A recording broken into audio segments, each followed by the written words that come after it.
सभी बच्चों को ऑडियो वीडियो क्लियर है? क्या बात है भाई, क्या हाल चाल है सबके? Good good good good good good, very good, मस्त मस्त मस्त, बहुत सही। वीडियो क्लियर नहीं है? वीडियो में कुछ दिक्कत है क्या? क्वालिटी पिक्चर अच्छी नहीं है, एक मिनट देखिए जरा।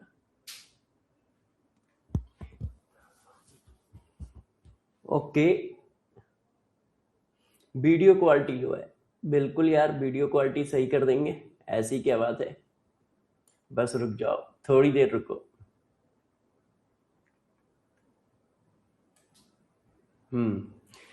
और बताओ भाई, पढ़ाई लिखाई कैसी चल रही है? अभी तो शुरुआत है सेशन की, अभी तो सेशन की शुरुआत है सभी बच्चों की। आए, क्या लेवल चल रहा है पढ़ाई का सेशन की शुरुआत में? एक सेकंड बस कमेंट लगा दूं, है ना? कमेंट लगा दूंगा तो कमेंट दिखेंगे आपके आराम से, अच्छे से। यस, बस यस, आ जाओ, अब ठीक है। अब बताओ यार, है ना? लैग कर रहा है क्या? अब बताइए। हाँ, देखो, आप सभी बच्चों को मैं 2-3 एडवाइस देके नया चैप्टर चालू करने जा रहा हूं, लिक्विड सोल्यूशन। तो एडवाइस क्या क्या है ये सारी बातें समझ लो, ठीक है? सारी बातें बता देता हूं। देखिए, आज से जो बच्चे इसमें नए जुड़े हैं उन सबको लाइव क्लास में मोल कॉन्सेप्ट में अलग से भी पढ़ाऊंगा, और जिन बच्चों के बैकलॉग है वो भी लाइव क्लास में मोल कॉन्सेप्ट करेंगे अगले हफ्ते से। अगले हफ्ते से आप सभी बच्चों को अगले हफ्ते से आप सभी बच्चों को मोल कॉन्सेप्ट चैप्टर, सिर्फ एक चैप्टर लाइव क्लास में इवनिंग में कराया जाएगा। इवनिंग में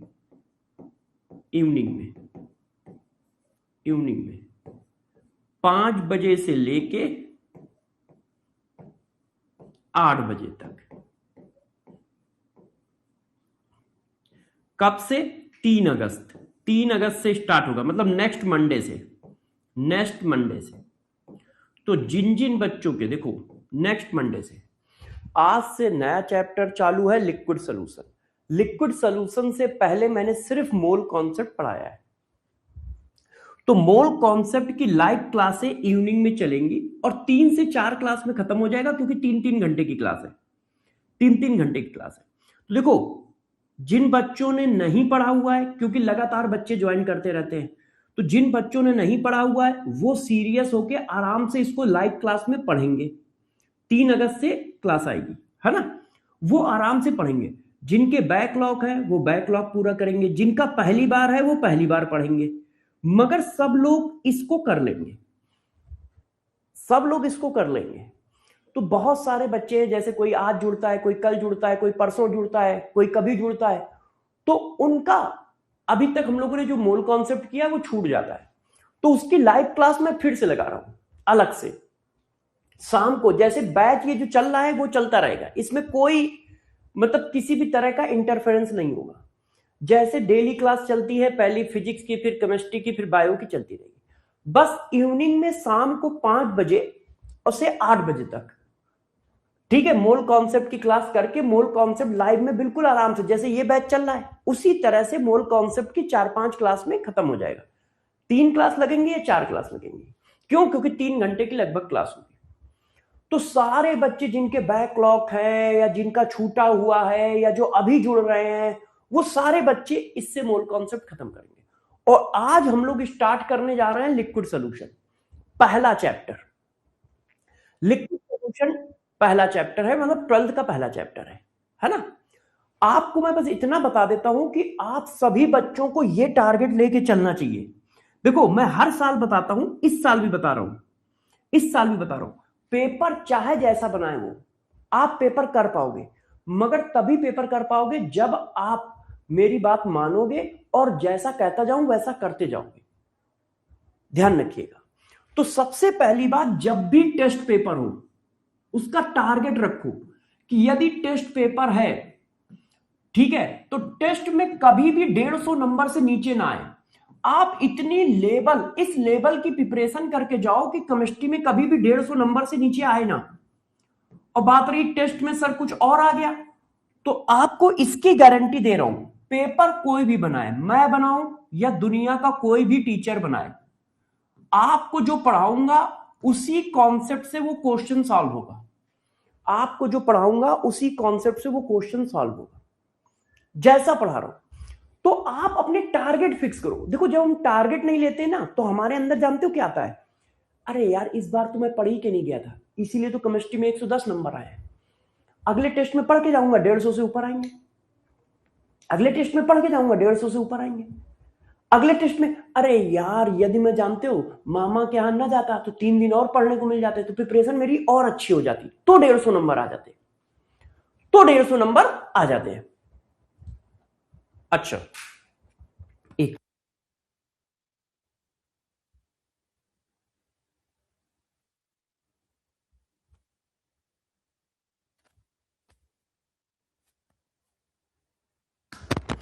आज से सारे बच्चे लाइव स्टार्ट कर सकते हैं। आज से सारे बच्चे लाइव स्टार्ट कर सकते हैं। बिल्कुल नया चैप्टर है, ठीक है, पहली बार चालू हुआ है, तो सारे बच्चे आज से लाइव स्टार्ट करेंगे।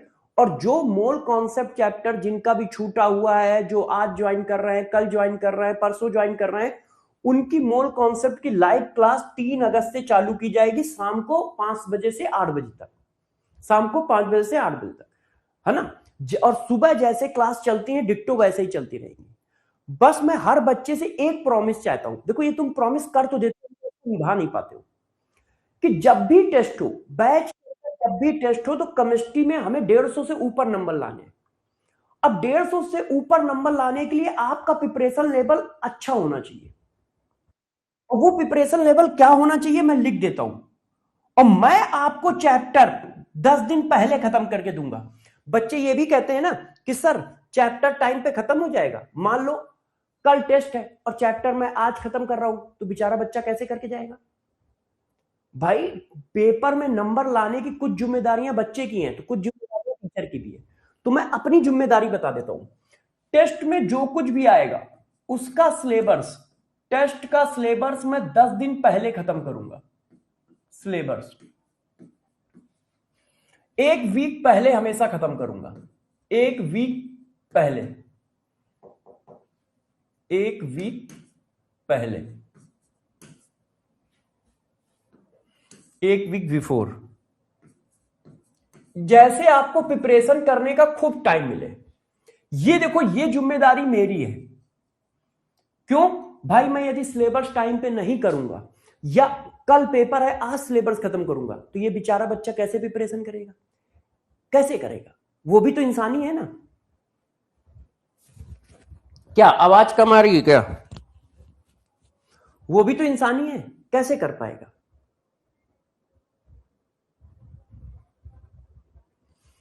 हाँ, अरे भाई ये जो मोल कॉन्सेप्ट की क्लास है ये सबको दिखेगी। मंथन 1.0 वालों को भी ये बैकलॉग क्लास दिखेगी। 2 पॉइंट, ये क्योंकि सबके लिए ये बैकलॉग क्लास लगाई गई है। बैकलॉग क्लास बोलो या बच्चों की हेल्प के लिए मोल कॉन्सेप्ट फिर से पढ़ाया जा रहा है लाइव में अलग से, ये बोलो, सबको दिखेगा, सबको दिखेगा, सबके पास आएगा इसका लाइव लेक्चर। कोई परेशान ना हो। भूमि बेटा लाइक नहीं कर रहा है, आपका नेट वीक है। आप एक बार क्या करो, सेशन से बाहर जाओ, फिर सेशन को रीज्वाइन करो। सेशन को रीज्वाइन करोगे सबको। हाँ, 1.0, 2.0, 3.0 सबके लिए ये क्लास है, सबके लिए। तो अब मुझे थोड़ा बता लेने तो फिर पढ़ाते हैं। देखो, तो मेरा काम होगा, ये मेरी जिम्मेदारी है ये वाली, मगर आपकी जिम्मेदारी क्या है, आपकी जिम्मेदारी क्या है। तो देखो, आपकी जिम्मेदारी क्या है,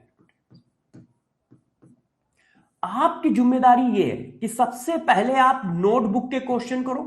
मैं ऑर्डर बता दे रहा हूं, सबसे पहले आप नोटबुक के क्वेश्चन करो, फिर क्यूएसडी सीट करो, फिर क्यूएसडी सीट करो, फिर इसी ऑर्डर में करना है आपको, इसी ऑर्डर में करिए। फिर पीवाईक्यू करिए नीट के, नीट पीवाईक्यू करिए उसी चैप्टर के, कम से कम 10 से 15 साल के, मिनिमम 10 साल रखिए। नीट एडवांस बुक करिए, नीट एडवांस बुक करिए, और फिर लास्ट में जेई मेंस के पीवाईक्यू, ये मैं सब दूंगा। सेलेक्टेड जेई मेंस के पीवाईक्यू, सेलेक्टेड। इतना कर लो, हर चैप्टर में हमें इतना करना है, हर चैप्टर में हमें इतना करना है, ठीक है, इससे ज्यादा नहीं। इसके बाद टेस्ट देना है। अब देखो, गौर सुनो, ये काम हम लोग क्लास में ही कर लेते हैं, ये हम क्लास में करा देते हैं, ये हम क्लास में करा देते हैं, ये दोनों तो क्लास में ही हो जाते हैं, ये तो क्लास वर्क है एक तरह से। तो आपको एक्स्ट्रा क्या करना है? आपको एक्स्ट्रा ये करना है, ये करना है, ये करना है। इसमें से बहुत सारा काम मैं क्लास में भी करा देता हूं। मैं क्लास में जेई मेंस के क्वेश्चन भी कराता हूं, क्लास में नीट एडवांस बुक के क्वेश्चन भी कराता हूं, क्लास में नीट पीवाईक्यू भी कराता हूं। हाँ, मगर ये पूरे नहीं होते, ये पूरे नहीं होते, ये पूरे नहीं होते। मान लो इसमें 50 क्वेश्चन है तो मैं 10-12 करा देता हूं। इसमें मान लो 70 क्वेश्चन है पर चैप्टर तो मैं 15-16 करा देता हूं। इसमें मान लो मैंने 50 क्वेश्चन की सीट दी है तो 10-12 करा देता हूं। और ये तो 100% होते हैं, क्योंकि ये क्वेश्चन मैं पढ़ाते समय कराता हूं, और ये डेली में क्यूएसडी सीट देता हूं, और डेली क्यूएसडी सीट देता हूं, और फिर इसको क्या करते हैं हम लोग क्लास में डिस्कस कर लेते हैं। तो आप जब भी प्रिपरेशन करें तो मिनिमम इतना जरूर करें। और पेपर में जाने से पहले और एक काम क्या करें, देखो, जब ये करोगे तो जो क्वेश्चन गलत हो जाए उनको सैटरडे को एक बार और लगा लो। रॉन्ग क्वेश्चन, इनको करते समय जो जो क्वेश्चन आपसे रॉन्ग हुआ है उसको एक बार और प्रैक्टिस कर लो, रॉन्ग क्वेश्चन को एक बार और लगा लो।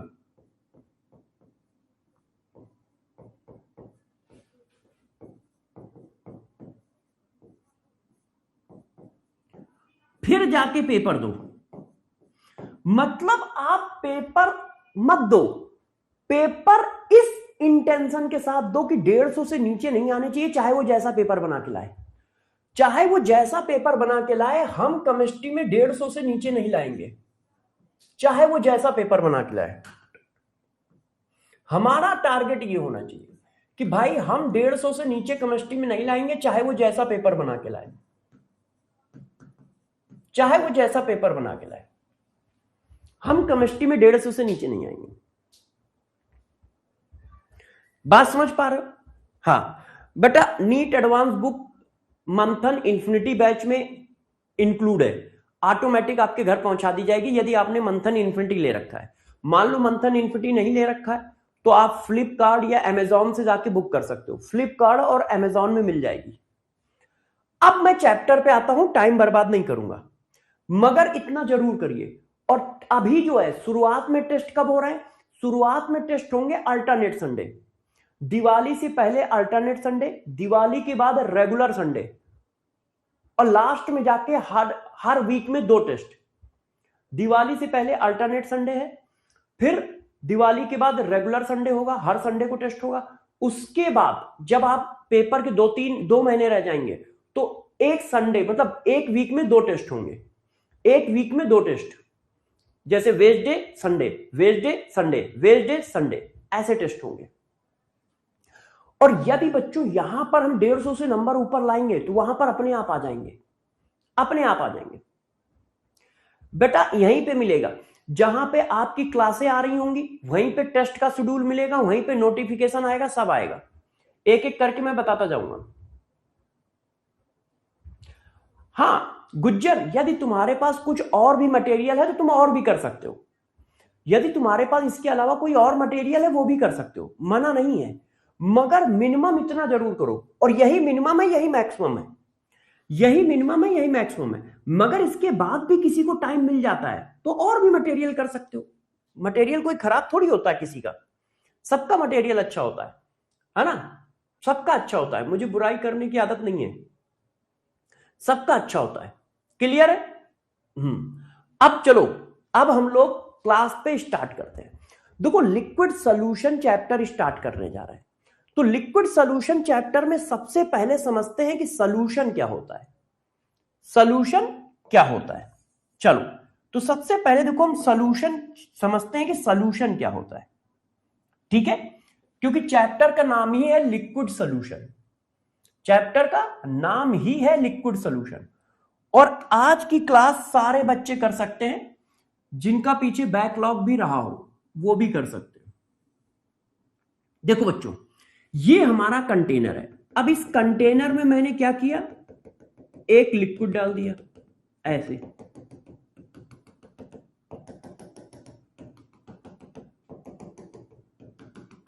ये देखो, इसको मैंने नाम दिया क्या, इसको मैंने नाम दिया सॉल्वेंट। इसको नाम क्या दिया, सॉल्वेंट। ये देखो, इसको मैंने नाम दिया सॉल्वेंट। अब सारे बच्चे समझे कि सॉल्वेंट क्या होता है। कोई बच्चा बता सकता है सॉल्वेंट क्या होता है? कोई बच्चा बता सकता है सॉल्वेंट क्या होता है? ये देखो, सॉल्वेंट वो होता है जो सॉल्यूशन में लार्ज स्केल में हो। सॉल्यूशन में किस में हो, लार्ज स्केल में। लार्ज स्केल में जो सॉल्यूशन में लार्ज स्केल में होता है उसको सॉल्वेंट कहते हैं। जो सॉल्यूशन में कैसा होगा बच्चों, लार्ज स्केल में होगा, उसको हम क्या नाम देंगे, सॉल्वेंट नाम देंगे। अच्छा, अब मैंने क्या किया, इसमें सॉल्यूट डाल दिया। ये देखो, जैसे मान लो आपने क्या किया, शुगर डाल दिया, चीनी डाल दी, आपने पानी में चीनी डाल दी। ये लो, आपने क्या किया, वाटर, अब उसमें चीनी डाल दी। घर में हमारे चीनी होती है, हमने चीनी डाल दी और उसको रोटेट कर दिया और एक सॉल्यूशन बना लिया। उसको फिर हम लोगों ने क्या किया, रोटेट कर दिया। तो देखो जरा गौर से एक एक करके सुनते जाइए, गौर से एक एक करके सुनते जाइए। सॉल्यूट क्या होता है, सॉल्यूट क्या होता है, जो कम अमाउंट में पड़ा होता है सॉल्यूशन में। स्मॉल अमाउंट में जो पड़ा होता है वो सॉल्यूट होता है। स्मॉल अमाउंट में या स्मॉल स्केल में वो क्या होता है, सॉल्यूट होता है। जो ज्यादा स्केल में पड़ा होता है वो सॉल्वेंट होता है। तो किसी बच्चे ने कहा कि सर 50-50 कर दे, तो भाई हमने कहा जो ज्यादा अमाउंट में है उसका नाम रखा जाता है सॉल्वेंट और जो कम अमाउंट में है उसका नाम रखा जाता है सॉल्यूट। तो किसी बच्चे ने कहा सर यदि मैं ऐसा करूं, 100 ग्राम पानी में 100 ग्राम पानी में 100 ग्राम चीनी डाल दूं, अब तो दोनों बराबर अमाउंट में है, इसमें से सॉल्वेंट कौन है बताओ। 100 ग्राम पानी में, 100 ग्राम पानी का मतलब 100 ml पानी, क्योंकि पानी की डेंसिटी एक है। पानी की डेंसिटी एक होने की वजह से जितना वॉल्यूम है उतना ही मास है। देखो वाटर की डेंसिटी एक होती है, गौर सुनिए, वाटर की डेंसिटी एक होती है, 1 ग्राम पर ml होती है, 1 ग्राम पर ml। तो 100 ग्राम पानी 100 ml के बराबर होता है। जैसे मान लो वाटर का मास कितना है, 100 ग्राम है, तो ये 100 ml भी होगा। किसी ने कहा कैसे, तो भाई V इक्वल टू क्या होता है, D इक्वल टू होता है M अपॉन V। हाँ, तो V equal to M upon D। हाँ, अब वाटर का मास कितना है, 100 ग्राम, वाटर की डेंसिटी कितनी है, 1, तो ये ग्राम और ये ग्राम पर ml, तो ग्राम ग्राम कट गया, तो देखो 100 ml आ गया। तो वाटर की डेंसिटी 1 है, तो जितना मास उतना ही वैल्यूम, जितना मास उतना ही वैल्यूम। ये देखो, तो मान लो मैंने 100 ग्राम पानी में 100 ग्राम चीनी डाल दी है। अब इसमें सॉल्वेंट कौन है बताओ, इसमें सॉल्वेंट कौन है, रेहान खान। बेटा जेई मेंस के सिलेक्टेड पीवाईक्यू की सीट मैंने टेलीग्राम चैनल पे डाल दी है आज से 10 दिन पहले ही, आप जाके देखिए, Sarved Dixit CSD official Telegram channel पे डाल दी है। तो देखो इसमें सॉल्वेंट कौन है, तो जब दोनों बराबर अमाउंट में हो तो सॉल्वेंट कैसे पहचाना जाता है, सॉल्यूशन जिसका नेचर रिक्वायर करता है उसको सॉल्वेंट कहते हैं। यदि दोनों बराबर अमाउंट में हो तो क्या करोगे, सॉल्यूशन, सॉल्यूशन जिसका नेचर रिक्वायर करता है, जिसका नेचर, नेचर एक्वायर करने का मतलब क्या है, लेता है, मतलब जिसके जैसा दिखता है। एक्वायर करने का मतलब क्या है, जिसके जैसा दिखता है। सॉल्यूशन जिसका नेचर एक्वायर करता है वो सॉल्वेंट होता है। मतलब जैसे 100 ग्राम पानी में आप चीनी डाल दो तो सॉल्यूशन कैसा दिखेगा? पानी जैसा, लिक्विड ही दिखेगा ना, बस उसकी डेंसिटी बढ़ जाएगी मगर दिखेगा तो लिक्विड जैसा। तो सॉल्वेंट कौन होगा? पानी होगा। सॉल्वेंट कौन होगा? पानी होगा, है ना। जैसे 100 ग्राम पानी में आप 100 ग्राम नमक डाल दो तो सॉल्यूशन कैसा दिखेगा? पानी जैसा दिखेगा। तो सॉल्वेंट कौन होगा? पानी होगा। मगर अब उल्टा करो, उल्टा क्या? 100 ml पानी फॉर्म में डाल दो। फॉर्म जानते हो ना, जो पानी को सोख लेता है, जो पानी को सोख लेता है ना, फॉर्म में डाल दो। अब वो कैसा दिखेगा? अब पानी की तरह तो दिखेगा नहीं, अब वो सॉलिड फॉर्म की तरह ही दिखेगा। तो सॉल्वेंट क्या होगा? सॉलिड होगा। इसको ना समझ पाओ तो और इजी बताता हूं, इसको ना समझ पाओ तो और इजी बताता हूं, है ना। अब पता नहीं आपने देखा है कि नहीं देखा है, ठीक है। वो थर्मोकॉल होता है ना, थर्मोकॉल, थर्मोकॉल, थर्मोकॉल तो सबने देखा होगा यार। घर में सामान आता है तो उसमें लपेटा रहता है, गिफ्ट, है ना, ऑर्डर आता है तो थर्मोकॉल ले लो। 100 ग्राम थर्मोकॉल बहुत बड़ा होगा, क्यों? क्योंकि 100 हल्का होता है। अब थर्मोकॉल में 100 ग्राम पानी डाल दो, वो पूरे पानी को एब्जॉर्ब कर लेगा। अब बताओ सॉल्वेंट कौन है? थर्मोकॉल है। क्यों? सॉल्यूशन कैसा दिख रहा है? थर्मोकॉल जैसा दिख रहा है। तो सॉल्वेंट कौन है? थर्मोकॉल है। और वो कैसा है? सॉलिड। तो सॉल्वेंट कौन है? सॉलिड है। सॉल्वेंट कौन है? सॉलिड है। सर क्लास बार बार ब्रेक हो रही है? नहीं भाई, ऐसा कुछ हो रहा है क्या? ऐसा कुछ हो रहा है? हाँ, एक बच्चे का अच्छा क्वेश्चन है, आ रहा हूं उधर से, 1 मिनट रुक जाओ। ये कर्सर किधर है? Yes sir. अच्छा, ओके, ठीक है, मैं मैनेज करता हूं। तो सॉल्वेंट कौन है? ऐसा है। अच्छा, अब सही चल रही है? अब ब्रेक हो रही है क्या? अब क्या डिस्कनेक्ट हो रही है क्लास? क्लास अब डिस्कनेक्ट हो रही है? नहीं, ओके, समझ गया मैं। नहीं, नहीं हो रही है, नहीं हो रही है। Yes, perfect, very good. तो अब जरा देखो बच्चों, तो सॉल्वेंट क्या होता है? या तो वो लार्ज स्केल में प्रेजेंट होगा, या सॉल्यूशन जिसके जैसा दिखेगा उसको हम सॉल्वेंट नाम देंगे, ठीक है। सॉल्यूट क्या होगा? वो हमेशा स्मॉल अमाउंट में होगा, वो हमेशा स्मॉल अमाउंट में होगा, ठीक है। अब गौर से सुनिए, सॉल्यूशन क्या होता है? सॉल्यूशन क्या होता है? देखो, सॉल्यूशन, सॉल्यूशन क्या होता है? देखिए, सॉल्यूट और सॉल्वेंट जब मिलते हैं तो सॉल्यूशन बनता है। सॉल्यूट और सॉल्वेंट जब मिलते हैं तो सॉल्यूशन बनता है। सॉल्यूट और सॉल्वेंट जब मिलते हैं तो सॉल्यूशन बनता है। देखो, कोई भी चैप्टर में बिल्कुल बेसिक से पढ़ाऊंगा, बिल्कुल बेसिक से पढ़ाऊंगा, और पढ़ाते पढ़ाते आपको टॉप लेवल तक ले जाऊंगा, ठीक है। क्योंकि मुझे नहीं पता है कि बैच में कोई 0 नंबर पे बैठा है या 150 नंबर पे बैठा है। आप अपने हिसाब से नॉलेज गेन करते जाइएगा, जहां पर आपको नई चीज सीखने को मिले सीखते चले जाइएगा, क्योंकि बहुत सारी बातें आपको आती भी होंगी, बहुत सारी बातें आपको नहीं भी आती होंगी, मगर मैं बिल्कुल बेसिक से पढ़ाऊंगा टॉप लेवल तक।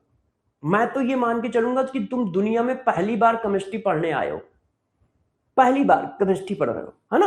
आप अपने हिसाब से मैनेज करें। तो देखो, सॉल्यूशन क्या होता है? सॉल्यूट और सॉल्वेंट को मिला के सॉल्यूशन कहा जाता है।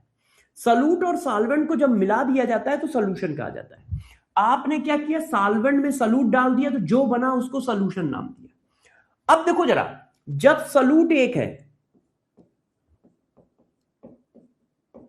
जब सॉल्यूट एक है, देखो सॉल्वेंट हमेशा एक ही होगा, सॉल्वेंट एक से ज्यादा नहीं होता है, सॉल्वेंट ऑलवेज एक होता है, मगर सॉल्यूट एक से ज्यादा हो सकते हैं। तो जब सॉल्यूट एक है, सॉल्वेंट एक है, तो इस सॉल्यूशन को बोला जाता है बाइनरी सॉल्यूशन।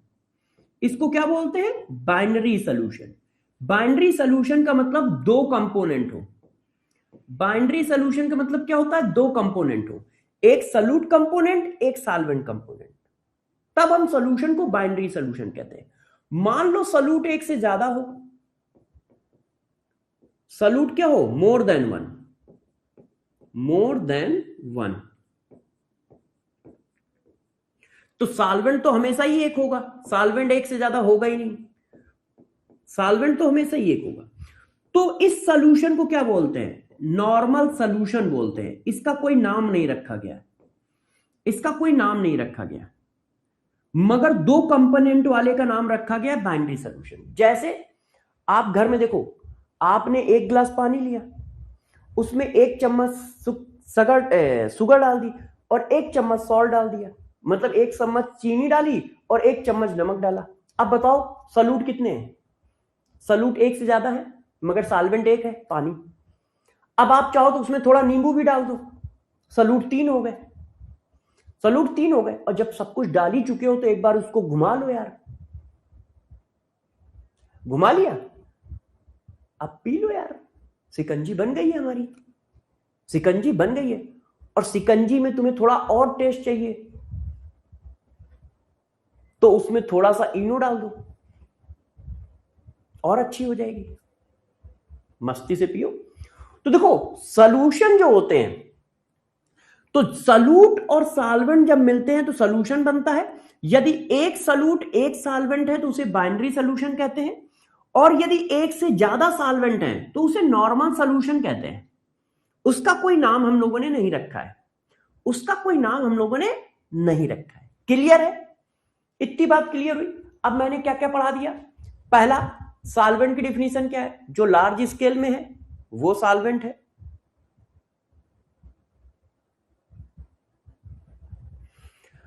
100 ग्राम पानी में 100 ग्राम कलर डाला जाए, बेटा कलर सॉलिड होता है, पानी लिक्विड होता है ना। तो सॉल्यूशन कलर जैसा नहीं दिख रहा है, कलर तो सॉलिड था, सॉल्यूशन अभी भी लिक्विड जैसा दिख रहा है, तो सॉल्वेंट क्या होगा, वाटर होगा। सॉल्वेंट क्या होगा, वाटर। कलर जो होता है आपका सॉलिड होता है, ठीक है, कलर जो होता है वो सॉलिड होता है। सॉल्यूशन अभी भी, यदि मान लो आप पानी में कलर मिला दो तो जो सॉल्यूशन बनता है उसका फेज कैसा होता है, लिक्विड होता है कि सॉलिड होता है, उसका फेज लिक्विड होता है ना, बस उसका कलर चेंज हुआ है ना। तो कलर चेंज होने को थोड़ी हम कह रहे हैं, जिसके नेचर को इक्वायर करता है, फिजिकल नेचर को इक्वायर करता है, तो फिजिकल नेचर अभी भी उसका लिक्विड है, तो वो सॉल्वेंट हमारा क्या होगा, वाटर होगा। अच्छा क्वेश्चन पूछा है, जिसने भी पूछा है, कमेंट ऊपर चला गया तो मैं नाम नहीं पढ़ पाया, तो गौर से समझो जरा। तो जो लार्ज स्केल में होगा वो सॉल्वेंट होगा, या सॉल्यूशन जिसका नेचर इक्वायर करेगा वो सॉल्वेंट होगा, मतलब जिसका फिजिकल स्टेट इक्वायर करेगा वो सॉल्वेंट होगा। जो स्मॉल अमाउंट में होगा वो सॉल्यूट होगा। सॉल्यूट और सॉल्वेंट जब मिलते हैं तो सॉल्यूशन बनता है। यदि एक सॉल्यूट एक सॉल्वेंट है तो उसे बाइनरी सॉल्यूशन कहते हैं, और यदि एक से ज्यादा सॉल्यूट है तो उसे नॉर्मल सॉल्यूशन कहते हैं। क्लियर है, क्लियर है। अच्छा, हमारे सिलेबस में कौन सा सॉल्यूशन है, हमारे सिलेबस में बेटा होमोजीनियस सॉल्यूशन है, मतलब हम जो भी कुछ पढ़ेंगे होमोजीनियस सॉल्यूशन के बारे में पढ़ेंगे। हमारे सिलेबस में होमोजीनियस सॉल्यूशन है। होमोजीनियस सॉल्यूशन का मतलब होता है ऐसा सॉल्यूशन जिसमें यूनिफॉर्मली डिस्ट्रीब्यूशन हो, पूरा सॉल्यूशन एक जैसा दिखना चाहिए, पूरा सॉल्यूशन एक जैसा दिखना चाहिए। तो हमें जो सॉल्यूशन पढ़ना है वो होमोजीनियस सॉल्यूशन पढ़ना है। ये देखिए, मैं आपको सब कुछ पढ़ाता जाऊंगा, एनसीईआरटी सब कुछ, आप बस मेहनत करते जाओ मेरे साथ साथ पैरेलल में बराबर की, बस बाकी टेंशन ना लो, सब करा दूंगा।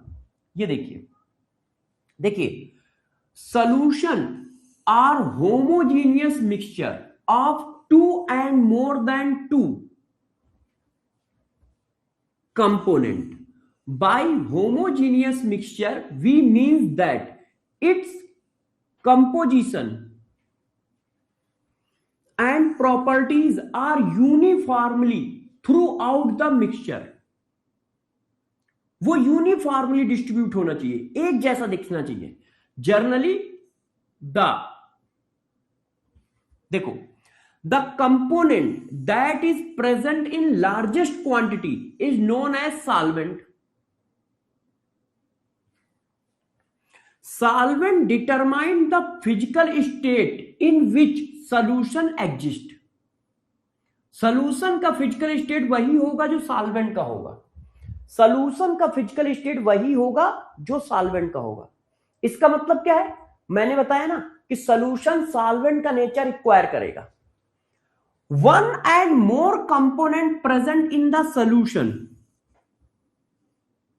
Other than solvent are called solute. Solvent को छोड़कर जो भी कंपोनेंट और प्रेजेंट होते हैं उन्हें सॉल्यूट कहते हैं। इन दिस यूनिट, अब इस चैप्टर में हम क्या पढ़ेंगे? In this unit we shall consider only binary solution. इस चैप्टर में हम सिर्फ बाइनरी सॉल्यूशन पढ़ेंगे। बाइनरी सॉल्यूशन का मतलब, इन्होंने बाइनरी सॉल्यूशन की डिफिनीशन नहीं दी है तो मैंने अपनी तरफ से बता दी है। बाइनरी सॉल्यूशन का मतलब दो कंपोनेंट वाला सॉल्यूशन, दो कंपोनेंट वाला सॉल्यूशन, दो कंपोनेंट वाला सॉल्यूशन। अब दो कंपोनेंट वाला सॉल्यूशन है तो उसमें से एक सॉल्यूट होगा, एक सॉल्वेंट होगा, एक सॉल्यूट होगा, एक सॉल्वेंट होगा। सॉल्वेंट ऑलवेज एक होता है। तो हम इस चैप्टर में सिर्फ बाइनरी सॉल्यूशन के बारे में पढ़ेंगे। साक्षी बेटा, यदि वीडियो रुक रुक के आ रहा है तो इसका मतलब आपका नेट प्रॉब्लम है, मेरा नेट सही चल रहा है।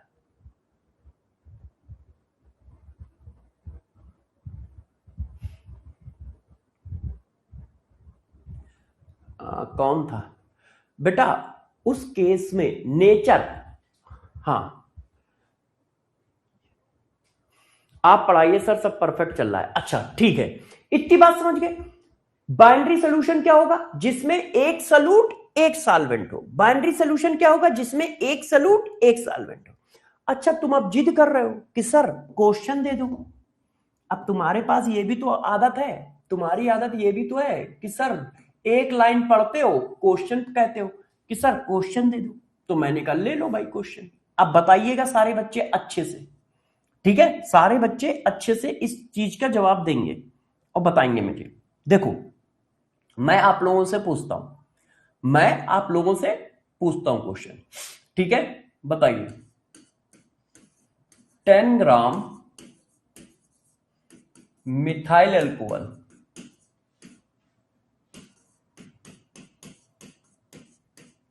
Mix with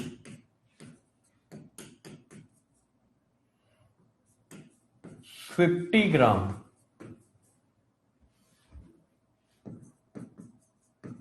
ethyl alcohol and form binary solution. Binary solution का मतलब समझ गए? सिर्फ दो ही component, which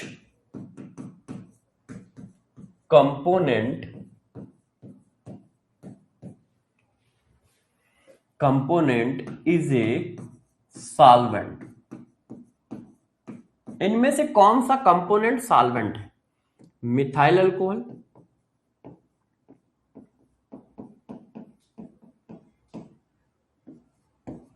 ethyl alcohol,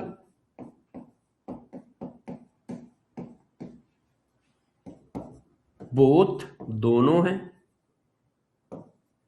can not से, हम कुछ कह नहीं सकते हैं, हमें आइडिया नहीं है।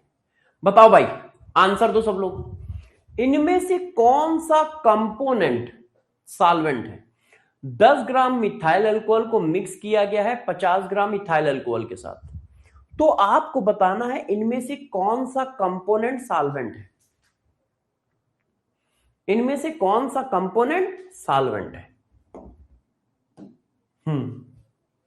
यस, देखो दोनों के दोनों लिक्विड है, ये भी लिक्विड है और ये भी लिक्विड है।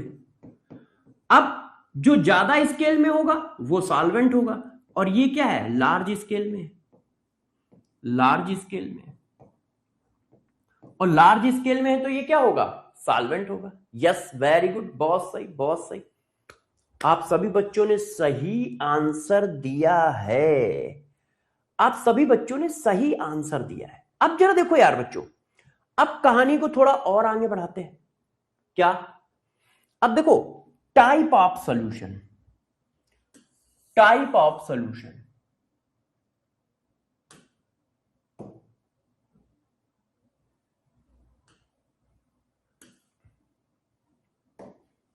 देखिए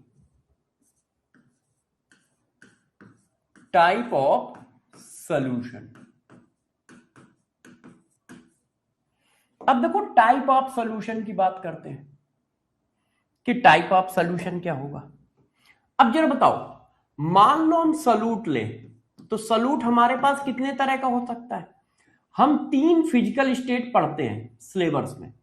हम कितनी फिजिकल स्टेट पढ़ते हैं? 3। तो हमारा सॉल्यूट क्या हो सकता है? सॉलिड हो सकता है। हमारा सॉल्यूट बच्चों क्या हो सकता है? लिक्विड हो सकता है। हमारा सॉल्यूट क्या हो सकता है? गैस हो सकता है कि नहीं? अच्छा, इसी तरह से सॉल्वेंट भी क्या हो सकता है? 3 तरीके का हो सकता है। इसी तरह से सॉल्वेंट भी क्या हो सकता है? 3 तरीके का हो सकता है। भाई वो क्या हो सकता है? वो गैस हो सकता है, लिक्विड हो सकता है, सॉलिड हो सकता है कि नहीं? हम 3 फिजिकल स्टेट पढ़ते हैं, गैस, लिक्विड, सॉलिड। अब सॉल्यूट क्या क्या हो सकता है? सॉलिड हो सकता है, लिक्विड हो सकता है, गैस हो सकता है। सॉल्वेंट क्या हो सकता है? सॉल्यूट हो सकता है, लिक्विड हो सकता है, गैस हो सकता है। अब इनसे कितने तरह के सॉल्यूशन बना लोगे? इनसे कितने तरह के? सर मेरा डाउट खत्म नहीं हुआ। यादव जी क्या डाउट है बताओ।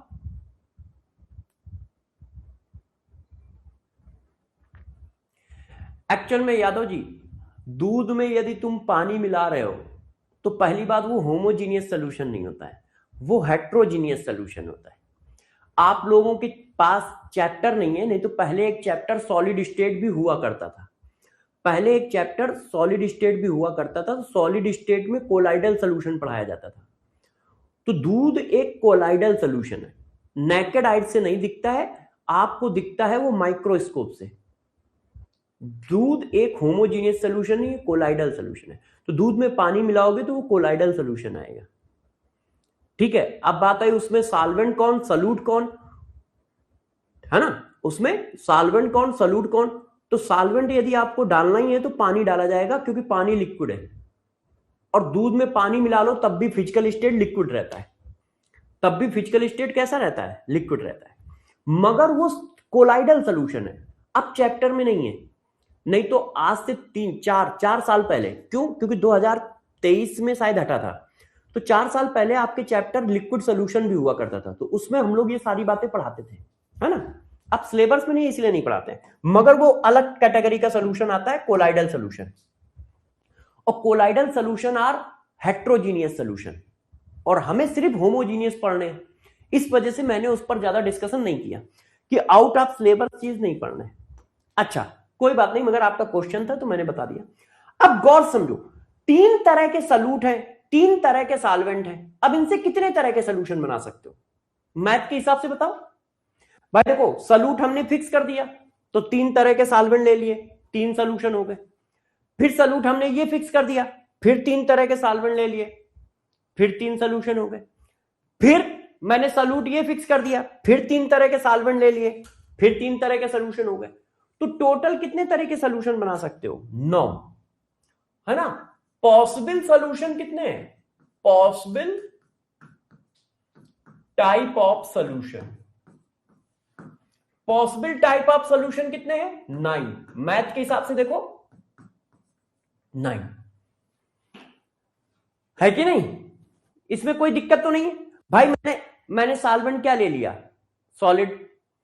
एक बार सॉलिड डाला तो सॉलिड सॉलिड सोल्यूशन, एक बार लिक्विड डाला, एक बार गैस डाला, तो 3 सोल्यूशन बने। एक बार मैंने ये ले लिया सॉल्वेंट, एक बार सॉलिड डाला, एक बार लिक्विड डाला, एक बार गैस डाला, 3 बने। इसी तरह मैंने क्या ले लिया? सॉल्वेंट, गैस, एक बार सॉलिड डाला, एक बार लिक्विड डाला, एक बार गैस डाला, तो टोटल मिला के 9 तरह के सोल्यूशन पॉसिबल हैं। मगर नोट, अब गौर समझो, बट मेनली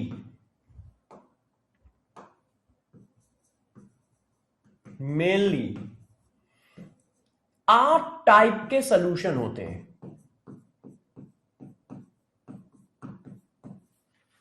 मगर मेनली 8 टाइप के सॉल्यूशन होते हैं। Gas, solute plus gas solvent को हम सॉल्यूशन नहीं बोलते हैं, इसको हम सॉल्यूशन न बोल के गैसियस मिक्सचर बोलते हैं। ये सॉल्यूशन नहीं बोला जाता है। Not a type of solution, not a type of solution, इसको सॉल्यूशन की कैटेगरी में नहीं डाला जाता है। जब हमारा सॉल्यूट भी क्या हो, गैस हो, और हमारा सॉल्वेंट भी गैस हो, तो इसको हम लोग सॉल्यूशन की कैटेगरी में नहीं डालते हैं, इसको हम लोग गैसियस मिक्सचर बोलते हैं। तो देखो मैथमेटिकली 9 टाइप के सॉल्यूशन पॉसिबल है। मैथमेटिकली वो 3 फेज ये हैं, 3 फेज ये हैं। तो मैथमेटिकली 9 टाइप के सॉल्यूशन पॉसिबल है, मगर मेनली 8 टाइप के सॉल्यूशन होते हैं। गैस और गैस को हम गैसियस मिक्सचर बोलते हैं। क्यों? क्योंकि तुम्हें कैसे पता चलेगा कि इसमें सॉल्वेंट कौन है, इसमें सॉल्यूट कौन है? क्यों? फिजिकल स्टेट एक जैसा है, फिजिकल स्टेट एक जैसा है ना, सबका फिजिकल स्टेट एक जैसा है और देखने में सब एक जैसे हैं। सबका फिजिकल स्टेट भी एक जैसा है, ये देखने में भी एक जैसे हैं, इसलिए इनको एक अलग कैटेगरी दी गई है गैसियस मिक्सचर। इनको सॉल्यूशन नहीं कहा गया है, इनको सॉल्यूशन नहीं कहा गया। जैसे तुम सॉलिड में सॉलिड डालो तो भी सॉलिड किसी एक तरह का दिखेगा। फॉर एग्जाम्पल मैं बताता हूं, फॉर एग्जाम्पल सिंपल सा एग्जाम्पल देता हूं। आप क्या करो, आप इस तरह से कर सकते हो, ध्यान दीजिएगा। आपको एक एग्जाम्पल देता हूं, है ना, कि भाई सॉलिड में सॉलिड डालेंगे तो भी किसी एक तरह का सॉलिड दिखेगा, किसी एक तरह का सॉलिड दिखेगा, ठीक है ना। मगर इसमें ऐसा नहीं है, इसमें ऐसा नहीं है। इस वजह से इसको गैसियस मिक्सचर कहा जाता है। अलग कैटेगरी डाल दी गई, इसकी एक अलग कैटेगरी है, अलग चैप्टर है, अलग थ्योरी है, सब कुछ गैसियस मिक्सचर।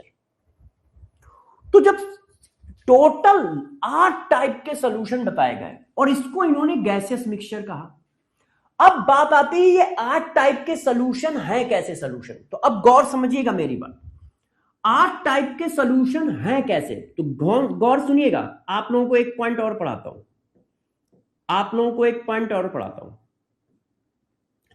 जो सॉल्वेंट का नेचर होगा, सॉल्वेंट के नेचर मतलब फिजिकल स्टेट, सॉल्वेंट के फिजिकल स्टेट के बेसिस पर सॉल्यूशन का नाम रखा जाता है। सॉल्वेंट के फिजिकल स्टेट के बेसिस पर सॉल्यूशन का नेम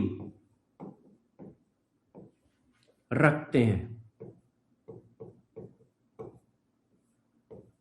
मतलब यदि सॉल्वेंट लिक्विड है तो उसको लिक्विड सॉल्यूशन बोलेंगे। जैसे देखो, गौर सुनिएगा, ये हमारा सॉल्वेंट हो गया और ये हमारा सॉल्यूट हो गया, डरिएगा नहीं। अब देखो, सॉल्वेंट लिक्विड है, सॉल्यूट गैस है, तो अब इस सॉल्यूशन का क्या नाम रखा जाए? इस सॉल्यूशन को हम कैसा सॉल्यूशन कहेंगे? तो इस सॉल्यूशन को बच्चों हम कहेंगे लिक्विड सॉल्यूशन। इसका क्या नाम रखोगे? Liquid solution. क्यों? क्योंकि सॉल्वेंट क्या है? लिक्विड है। अच्छा, सॉल्वेंट लिक्विड है, सॉल्यूट सॉलिड है। सॉल्वेंट लिक्विड है, ठीक है। अब हम दूसरे एग्जांपल ले लेते हैं, सॉरी, है ना। देखो, सॉल्वेंट सॉलिड है, सॉल्यूट गैस है। अब यहां सॉल्वेंट क्या है? लिक्विड, तो इसको क्या बोलोगे? Liquid solution. इसको क्या बोलोगे? Liquid solution. अब देखो, सॉल्वेंट क्या है? सॉलिड, और सॉल्यूट क्या है? गैस। तो सॉल्वेंट कौन है? सॉलिड। तो इसको क्या बोलोगे? Solid solution. इसको क्या बोलोगे? Solid solution. ये देखो, तो जो फिजिकल स्टेट सॉल्वेंट की होती है, सॉल्यूशन का नाम उसी के बेसिस पे रखा जाता है। यदि सॉल्वेंट लिक्विड है तो उसको लिक्विड सॉल्यूशन बोलोगे, सॉल्वेंट सॉलिड है तो उसको सॉलिड सॉल्यूशन बोलोगे, सॉल्वेंट गैस है तो उसको गैस सॉल्यूशन बोलोगे। हां, gas solvent gas liquid homogeneous mixture है। Gas solvent gas liquid homogeneous mixture है, बिल्कुल सही है Roohi. Gas liquid gas solvent homogeneous mixture होता है, मगर ये सॉल्यूशन की कैटेगरी में नहीं रखा जाता है। तो देखो, मैंने कितनी बात बताई, मैथमेटिकली 9 टाइप के सॉल्वेंट सॉल्यूशन होते हैं, मगर मेनली 1 टाइप के सॉल्यूशन होते हैं, क्योंकि एक को सॉल्यूशन की कैटेगरी में नहीं डाला जाता है। किसको नहीं डाला जाता है? गैस लिक्विड गैस सॉल्वेंट को नहीं डाला जाता है। अब उनके नाम कैसे रखे जाएंगे? तो जो नेचर सॉल्वेंट का होगा उसी के बेसिस पे नाम रखा जाएगा। सॉल्वेंट लिक्विड है तो उसको लिक्विड सॉल्यूशन कहेंगे, सॉल्वेंट सॉलिड है तो उसको सॉलिड सॉल्यूशन कहेंगे, सॉल्वेंट गैस है तो उसको गैस सॉल्यूशन कहेंगे, सॉल्वेंट गैस है तो उसको गैस सॉल्यूशन कहेंगे। क्या इतनी बात क्लियर है? अभी बिल्कुल बेसिक बेसिक बातें चल रही हैं, मगर ध्यान रखना क्वेश्चन कहीं से भी आ सकता है, क्योंकि जो पेपर बना रहा है ना वो मेरा रिश्तेदार है, ना मेरा दोस्त है, और ना मैं हूं। और जो पेपर बना रहा है ना वो तुम्हारा रिश्तेदार है, ना तुम्हारा दोस्त है, ना तुम हो। तो इसका मतलब हम दोनों में से किसी को पेपर के बारे में बिल्कुल आइडिया नहीं है। तो हमें पढ़ाई इस तरह से करनी है कि हम ये मान के चलेंगे कि हर हेडिंग से क्वेश्चन बन सकता है, तो हर हेडिंग को बिल्कुल अच्छे से डिटेल में पढ़ना है। ये रोना धोना कौन मचाते कि अरे पेपर टफ आ गया, अरे पेपर इस जगह से आ गया, ये तो पहले आता ही नहीं था। अरे भैया, तुम्हें कहां से पता चल गया था कि ये नहीं आएगा? तुम ज्योतिष हो, हरी चटनी खाते हो? ओह, हरी चटनी खाई है तो हमें पता है यहां से पेपर आएगा। हमें 360 प्रिपरेशन करके चलनी है। हमें प्रिपरेशन इस तरह से करनी है कि पेपर चाहे जहां से आए और चाहे जैसा आए हम कर पाए, हम कर पाए। तो हमारे लिए सारी हेडिंग बहुत इंपॉर्टेंट है, ध्यान रखना। तो हर हेडिंग को बहुत आराम आराम बहुत अच्छे से डिटेल में करेंगे। तो नेचर ऑफ सॉल्वेंट समझ गए। सॉल्यूशन को कैसे पकड़ोगे? जो सॉल्वेंट का नेचर होगा उसके बेसिस पे उसका नाम रखोगे। फॉर एग्जांपल ये देखो, ये देखो एनसीईआरटी की टेबल। अब ये टेबल बहुत इंपॉर्टेंट है, क्यों? क्योंकि वो एग्जाम्पल भी पूछ सकता है। तो एग्जाम्पल वो वही पूछता है जो एनसीईआरटी में गिवन होते हैं। तो ये एग्जाम्पल ऑफ सॉल्यूशन के लिए बहुत इंपॉर्टेंट टेबल है। आप में से जिस बच्चे को याद हो तो 2025 का जो 2 पेपर हुए थे ना, 2 पेपर में एक पेपर में इसका क्वेश्चन आया था, एक पेपर में इसका क्वेश्चन आया था। तो ये एग्जाम्पल जितने हैं ये आप बहुत अच्छे से ध्यान रखिएगा कि ये कौन किस कैटेगरी का एग्जाम्पल है।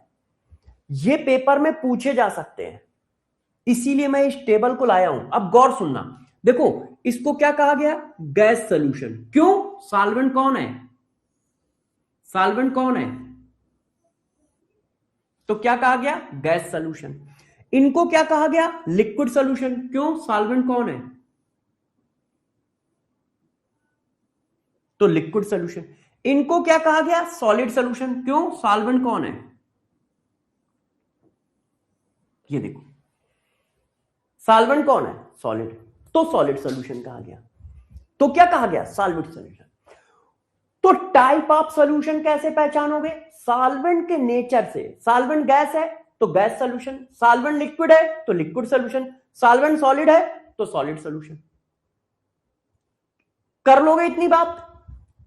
अभी मैं इस टेबल पे वापस आऊंगा, इस टेबल को वापस आऊंगा, मगर मैंने आपसे कहा है कि मैं हर चीज पे क्वेश्चन कराता हूं। मैं किसी हेडिंग को कम इंपॉर्टेंट नहीं समझता, ध्यान रखिए। तभी आप कोई भी पेपर करो जाके, आपको पेपर मेरे से फंसा हुआ मिलेगा। मतलब उन हेडिंग के, उन चीजों के मैंने कॉन्सेप्ट और क्वेश्चन जरूर करा रखे होंगे, चाहे जैसा पेपर दे वो। बताओ, chlorine dissolve in water is example of. अब क्लोरीन को तुमने वाटर में डाला है तो क्लोरीन कैसा होता है? गैस, और वाटर कैसा होता है? लिक्विड। अब इसमें सॉल्वेंट का रोल किसका होगा? इसमें सॉल्वेंट का रोल किसका होगा बताओ? सॉल्वेंट कौन होगा? क्लोरीन को तुमने वाटर में डाला है तो सॉल्वेंट कौन होगा? सॉल्वेंट वाटर होगा। क्यों? गैस को पानी में डालोगे तो सोल्यूशन पानी जैसा दिखेगा ना। गैस को पानी में डालोगे तो सोल्यूशन पानी जैसा दिखेगा, तो सॉल्वेंट कौन होगा? वाटर।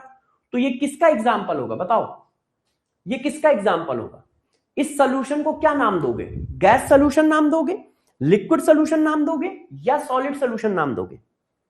अरे बताओ ना Munna. Yes yes yes yes बताओ मुन्ना, इस सोल्यूशन को क्या नाम दोगे आप?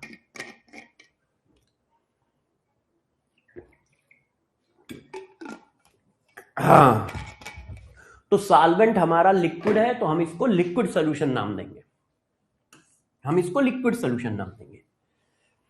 हाँ, एक तो भाई बताओ ना, मैं ग्राहम से बहुत परेशान हूं। सोनू, ग्राहम, आयुष, कुछ भी लिखो, जरा सी एक लाइन पढ़ाओ, कहते क्वेश्चन दो, क्वेश्चन दो, क्वेश्चन दो। और फिर यही बच्चे अभी 4 दिन बाद चिल्लाएंगे कि यार सर्वेश सर क्वेश्चन बहुत कराते हैं, हर लाइन पे क्वेश्चन कराते हैं, ये क्वेश्चन बहुत कराते हैं। और अभी मैं पढ़ा रहा हूं तो कह रहे हैं क्वेश्चन दो, क्वेश्चन दो, क्वेश्चन दो। तो अब भाई मुझे देना पड़ेगा यार, बच्चों की बात है, बच्चे कहेंगे तो करना पड़ता है। इसमें मेरी गलती नहीं है, इन्हीं की गलती है। अब ये कह रहे हैं तो मैं दे रहा हूं, ऐसा नहीं कि मैं कोई क्वेश्चन दे रहा हूं। बताओ भाई, NaCl dissolve in water is example of. NaCl क्या है? एक तरह का नमक ही तो है यार, घर का नमक। NaCl ये कैसा होता है? सॉलिड। अब तुमने इसको डाला किसमें? वाटर में। वाटर क्या होता है? पानी, मतलब लिक्विड। तो अब ये किस तरह के सोल्यूशन का एग्जांपल है बताइए? ये किस तरह के सोल्यूशन का एग्जांपल है? ये किस तरह के सोल्यूशन का एग्जांपल है? लिक्विड सोल्यूशन का एग्जांपल है। ये किस तरह के सोल्यूशन का एग्जांपल है? लिक्विड सोल्यूशन का एग्जांपल है। अब इस क्वेश्चन को बताओ। यस, इस क्वेश्चन को बताओ, और फिर मैं एक क्वेश्चन और पूछूंगा। इस क्वेश्चन को बताइए, select the example of liquid solution. इनमें से लिक्विड सोल्यूशन का एग्जांपल कौन है?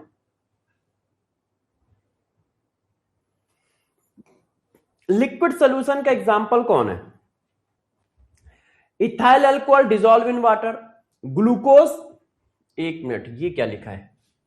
ये 2 जी आ गए, इसमें से एक जी काट दो, कोई भी एक जी काट दो, ये वाला काट दो। Glucose dissolve in water, common salt dissolve in water, all. क्यों? ये दोनों लिक्विड है तो झक मार के सोल्यूशन लिक्विड ही होगा। जब दोनों लिक्विड है तो झक मार के सोल्यूशन लिक्विड सोल्यूशन होगा। अब ये सॉलिड है और ये लिक्विड है, मगर सोल्यूशन लिक्विड होगा क्योंकि ये लार्ज स्केल में होता है। ग्लूकोज को पानी में डालोगे तो दिखेगा कैसा? पानी जैसा। अब ये कॉमन सॉल्ट है, सॉलिड है, नमक है, और नमक को पानी में डालोगे तो वो पानी जैसा दिखेगा। ये देखिए, अच्छा अब मुझे समझ में आया। एक बार देखना,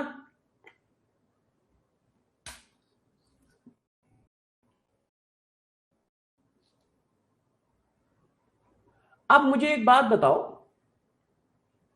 हाँ, गुज्जर कह रहा है सर आप बहुत अच्छा कॉन्सेप्ट क्लियर करते हो, बहुत मजा आ रहा है। अरे वाह बेटा, थैंक यू। अच्छा ये बताओ बच्चों, अभी क्या बीच में स्क्रीन बंद हुई थी क्या? ब्लैक हुई थी या कट गया था क्या कनेक्शन? ऐसा कुछ हुआ क्या? एक्चुअल में क्या है, मेरे स्टूडियो की वो उड़ गई है विंडो, तो भाई लोगों ने पता नहीं ऐसा सेट नहीं हुआ है। Thank you. भाई लोगों ने पता नहीं ऐसा सेट किया है कि हर जगह विंडो आ रही होती है, इस स्क्रीन में भी विंडो आ रही होती है, डेस्कटॉप में भी विंडो आ रही होती है, और जिसमें मैं कमेंट पढ़ता हूं उसमें भी आ रही होती है। तो यही चीज तीनों जगह चल रही होती है। तो जैसे होता है ना कि चारों तरफ शीशे लगे हों तो जिधर देखो आपकी शक्ल दिखती है, वैसा ही कुछ झमेला बना रखा है। मैं अभी बहुत जल्दी स्टूडियो को पूरा रिपेयर कराऊंगा, मतलब पूरा नया स्टूडियो बनाऊंगा बहुत जल्दी। आतिफ, थैंक यू बेटा। अच्छा अब तुम जिद कर रहे हो तो एक क्वेश्चन मैं पूछता हूं, और ये क्वेश्चन जो बच्चे बताएगा उसको 5 रुपए मिलेंगे। ये 5 रुपए का क्वेश्चन है, और इसको तुम खूब पढ़ते हो केमिस्ट्री में। खूब पढ़ते हो केमिस्ट्री में, लिख रहा हूं, देखना, hydrogen oblique PT is a reducing agent, reducing agent,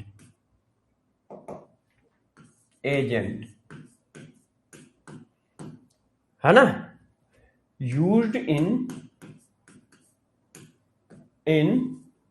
organic chemistry,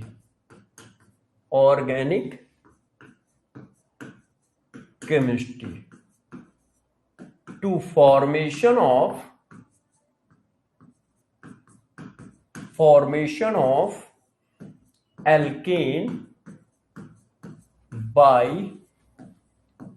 alkene.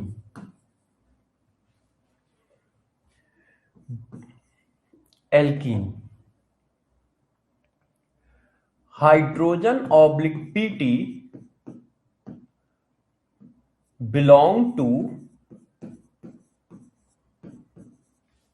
A, liquid solution. अब देखो मैंने इसकी लैंग्वेज बनाई, पहले इसके बारे में जरा भूमिका बनाई। बी, गैस सॉल्यूशन, आपको बताना है ये किस कैटेगरी का सॉल्यूशन है। C, solid solution.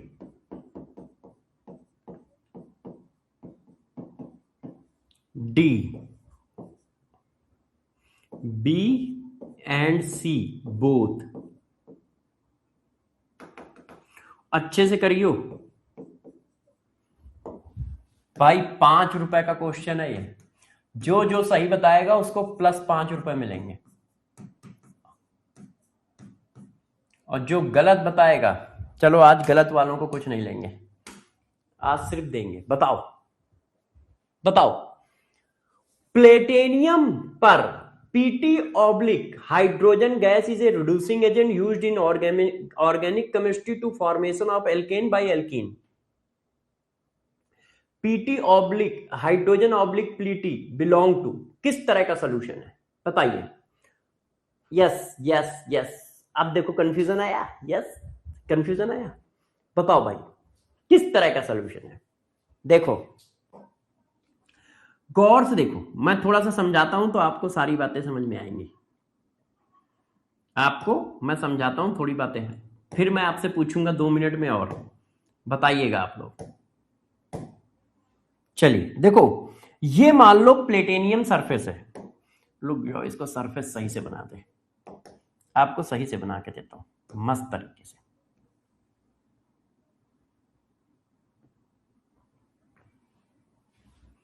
यार एक तो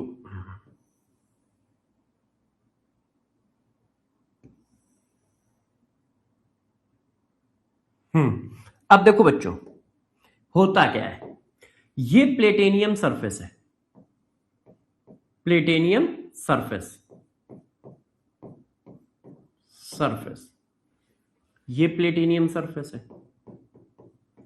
अब क्वेश्चन को अभी पढ़ाने के बाद पूछूंगा, जब ऑर्गेनिक पढ़ाऊंगा तो ये बात पढ़ाऊंगा, मगर यहां पे क्वेश्चन मैंने पूछ लिया है तो इसलिए मैं थोड़ा पढ़ा देता हूं। अब देखो, इस पे पहले, सबसे पहले इस पे हाइड्रोजन इम्बीडेड होता है, हाइड्रोजन ऐसा होता है ना, ऐसा। तो हाइड्रोजन गैस जब मेटल सरफेस पे आती है तो ये इस तरह से हो जाती है, मेटल सरफेस के साथ बॉन्ड बना लेती है, अपना बॉन्ड ब्रेक कर दिया और मेटल सरफेस के साथ बॉन्ड बना लिया। ये देखो, इसी को बोला जाता है hydrogen oblique PT, hydrogen oblique PT इसको बोला जाता है। ये मेटल सरफेस पर हाइड्रोजन गैस एब्जॉर्ब हो जाती है। मेटल ऑब्लिक पीटी का मतलब क्या है, मेटल ऑब्लिक पीटी का मतलब है हाइड्रोजन गैस एब्जॉर्ब्ड इन platinum metal surface, platinum metal surface, इस पर हाइड्रोजन गैस एब्जॉर्ब हो जाती है। फिर आप क्या करते हो, फिर आप इसमें डालते हो एल्कीन। भाई आप एल्कीन का रिडक्शन कर रहे हो ना, ये देखो तुमने एल्कीन डाला। अब एल्कीन भी इस मेटल सरफेस पर इम्बीडेड हो जाती है ऐसे, देखो हाइड्रोजन ऐसे इम्बीडेड है ऐसे, और एल्कीन भी ऐसे इम्बीडेड हो जाती है ऐसे, इस तरह से। ये देखो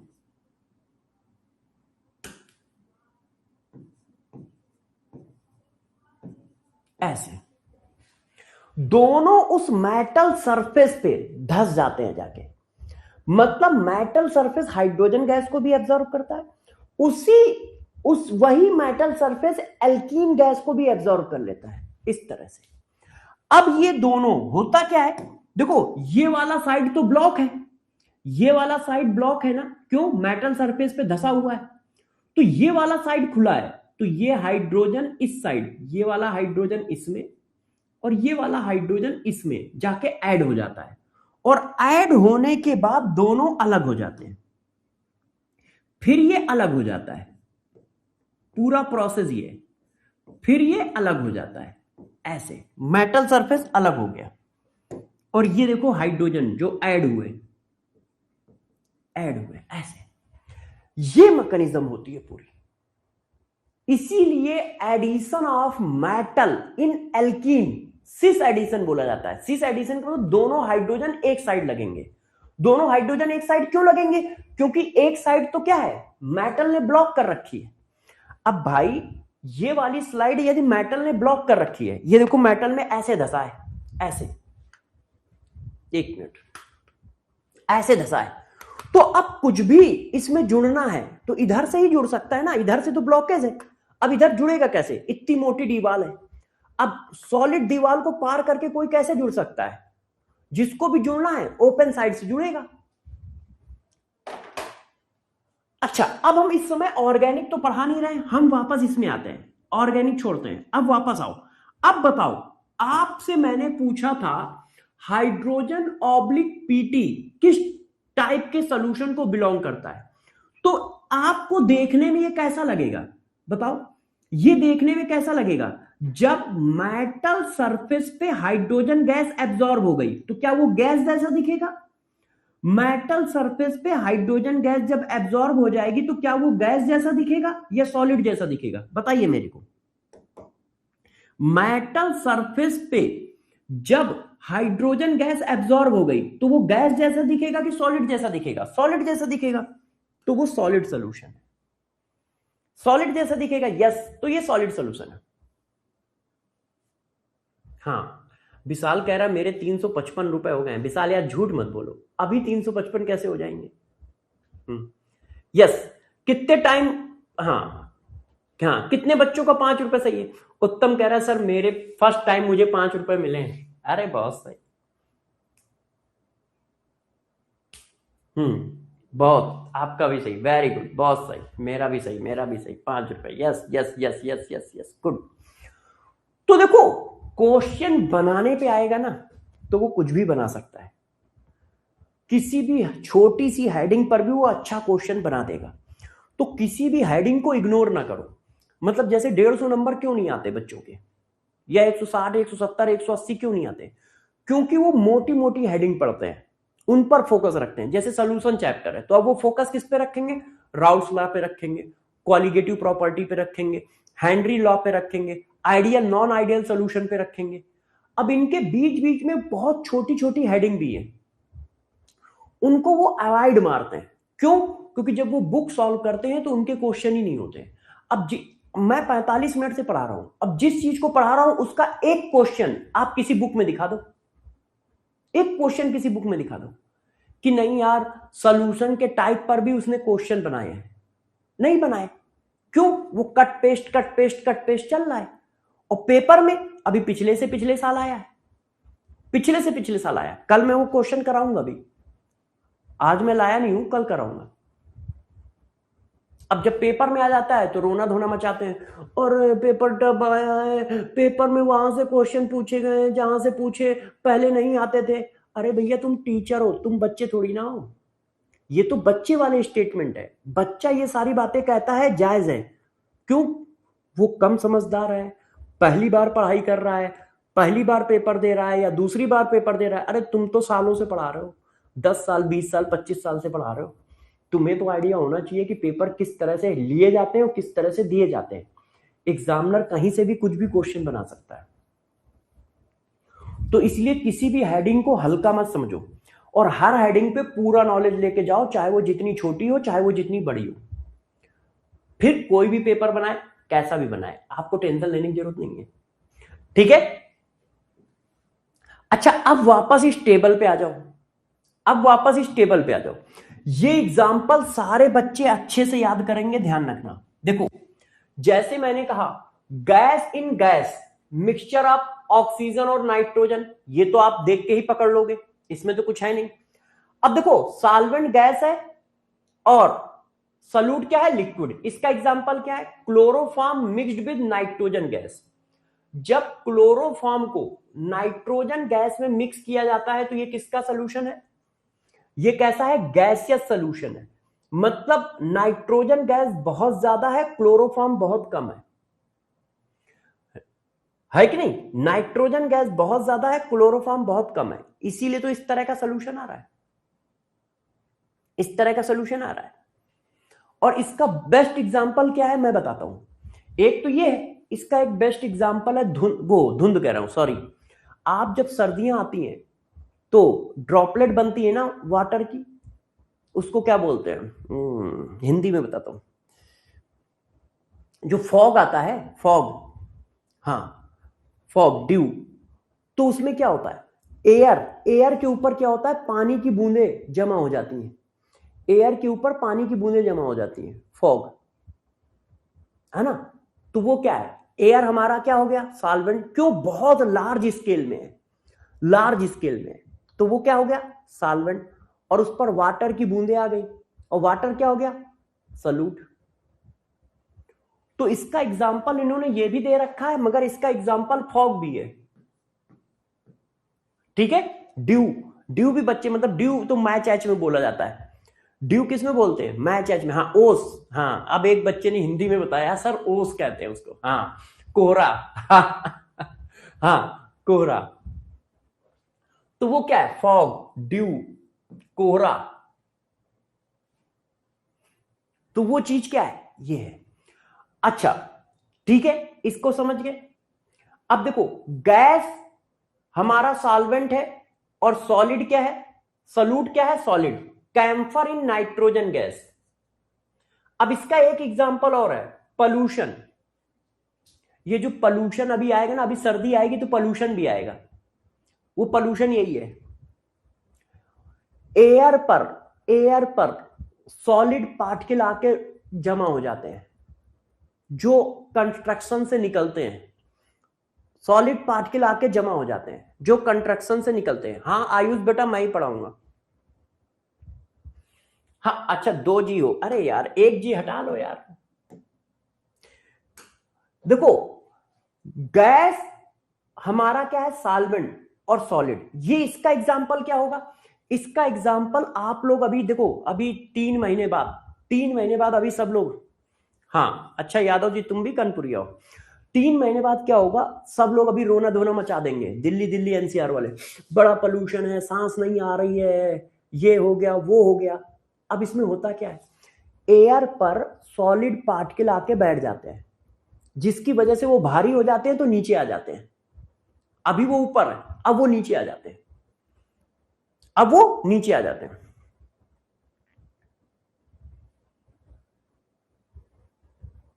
अच्छा अच्छा, नहीं बेटा, अब क्या था, अभी चलो उस पर भी बात करेंगे किसी दिन।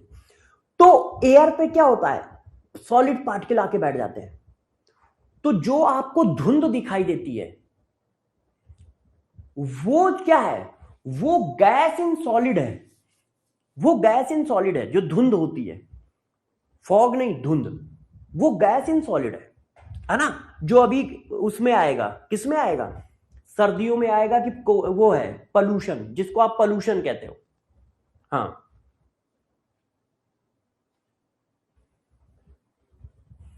अच्छा मंडल, ठीक है बोल दूंगा। तो ये एग्जाम्पल आप जरूर याद रखो, gas dissolve in water, liquid हमारा सॉल्वेंट है, गैसीय। एथेनॉल डिजोल्व इन वाटर, ये सब तो इजी एग्जांपल है, ये सब तो इजी एग्जांपल है, आप कर ही लोगे। ये वाला मैंने अभी पढ़ाया, देखो solution of hydrogen in platinum, palladium, उसने ये वाला एग्जांपल ले लिया, पीडी, है ना। Amalgam of mercury with sodium, ये देखो ये वाला एग्जांपल जरा ध्यान रखिए। अमलगम क्या है, लिक्विड, मर्करी क्या होता है, लिक्विड, और सोडियम क्या है, सॉलिड, है ना। अब solid in solid, copper dissolve in gold. Solid in solid का मतलब क्या है, अरे यार जो जितने भी तरह के ज्वेलरी बनती है ये सब सॉलिड इन सॉलिड है। गोल्ड में क्या है, कॉपर मिला होता है, जिंक मिला होता है ना, सॉलिड इन सॉलिड। और तो ये सारे एग्जाम्पल आप एक बार रिवाइज करते रहिएगा, इसीलिए मैंने पीपीटी में लगा दिए हैं, क्योंकि ये एग्जाम्पल पूछे जा सकते हैं पेपर में, ये एग्जाम्पल पूछे जा सकते हैं।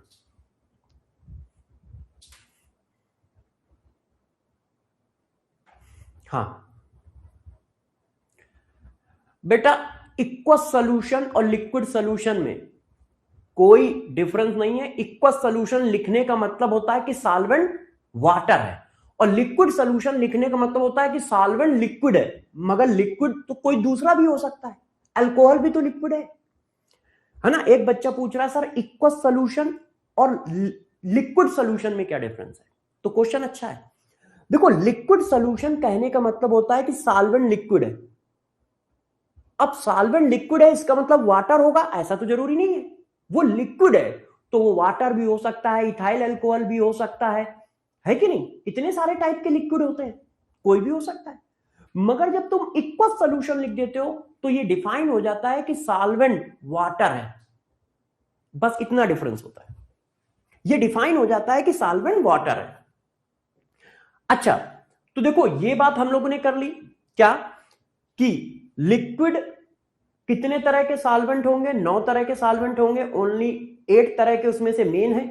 ठीक है, फिर हम लोगों ने बात कर ली उनका नाम कैसे रखा जाएगा, जो सॉल्वेंट का नेचर होगा वही उसका नाम होगा। ठीक है, फिर उनके एग्जाम्पल डिस्कस कर लिए, और फिर उनपे हम लोगों ने क्वेश्चन भी खूब सारे कर लिए। ये देखो, अब हम चलते हैं अगली हेडिंग पर, क्या, जो हमें पढ़ना है। देखो हमें पढ़ना क्या है, हमारे सिलेबस में कौन से सॉल्यूशन है।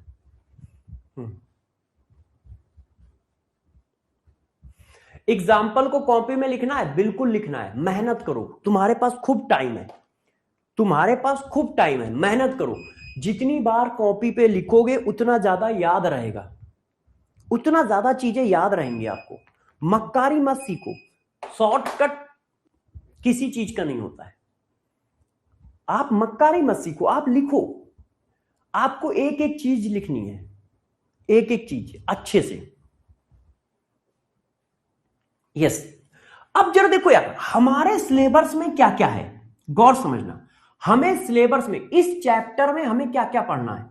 इस चैप्टर में हमें सारे लिक्विड सॉल्यूशन पढ़ने हैं। हमें कौन कौन से लिक्विड सॉल्यूशन पढ़ने हैं, हमें लिक्विड सॉल्यूशन पढ़ने हैं ये वाले। देखो कौन कौन से लिक्विड सॉल्यूशन पढ़ने हैं।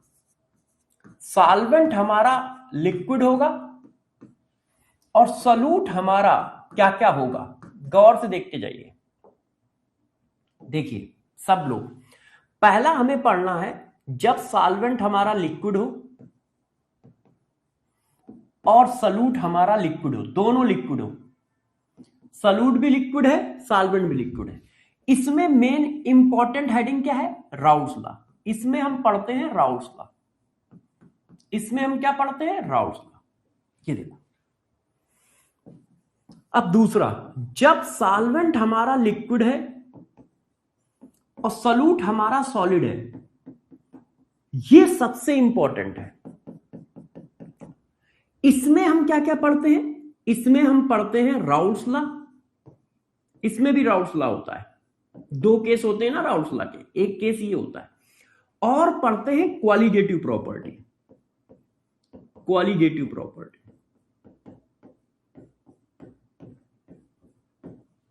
जी, अब तीसरा केस, जब हमारा सॉल्वेंट लिक्विड होगा और सॉल्यूट हमारा गैस होगा, इस तरह के सॉल्यूशन में हम पढ़ते हैं हेनरी लॉ।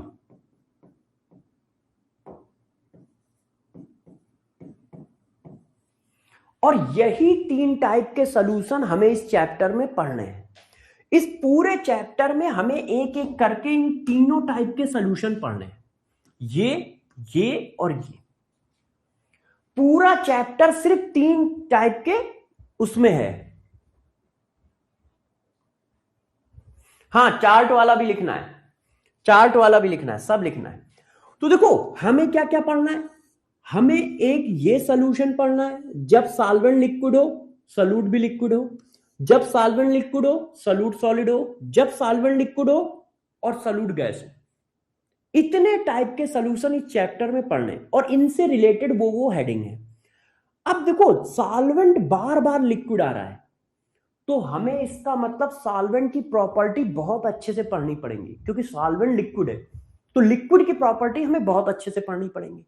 तो हम सबसे पहले लिक्विड की प्रॉपर्टी पढ़ते हैं, और उस लिक्विड की प्रॉपर्टी का नाम है क्या? Vapour pressure of liquid. Vapour pressure of liquid मतलब प्योर लिक्विड का वेपर प्रेशर क्या होता है।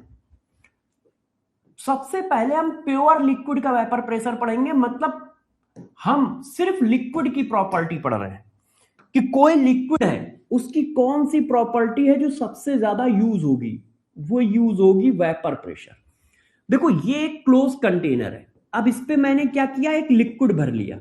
वो लिक्विड आपका वाटर भी हो सकता है, कुछ और भी हो सकता है। ये देखिए ये एक क्लोज कंटेनर है, इसमें मैंने बच्चों क्या भर दिया, एक लिक्विड भर दिया ऐसे, और ये पूरा का पूरा कंटेनर क्लोज है। मैंने यहां पर देखो क्लोज कर रखा है, क्लोज कंटेनर है, ये देखो ऐसे एक क्लोज कंटेनर में मैंने क्या कर दिया, लिक्विड भर दिया। हाँ, जिनके पास लास्ट ईयर के नोट्स हैं वो उसमें एड ऑन करते जाए, जो जो उनको नया लगे, जो जो नए नए क्वेश्चन लगे, नई थ्योरी लगे, नए क्वेश्चन लगे, उनको ऐड करते जाओ पुराने नोट्स में। जो मैंने पुराने नोट्स में, बहुत सारे बच्चे ऐसे भी हैं जो हमारे ही बच्चे हैं पिछली साल के, तो वो भी ऐड करते जाए, ठीक है। अब जरा मुझे गौर से समझो, पढ़ाने दो। मैंने क्या किया, मैंने बच्चों क्या किया, मैंने एक क्लोज कंटेनर में एक लिक्विड ले लिया, प्योर लिक्विड है। प्योर लिक्विड का मतलब इसमें और कुछ नहीं मिला है। अब बताओ, देखो प्योर लिक्विड 2 तरह का होता है। बच्चों ने कहा यार सर प्योर लिक्विड 2 तरह का होता है, मतलब आप क्या कहना चाह रहे हो? आप क्या कहना चाह रहे हो कि प्योर लिक्विड 2 तरह का होता है? मैंने कहा हाँ, एक लिक्विड होता है वोलेटाइल लिक्विड।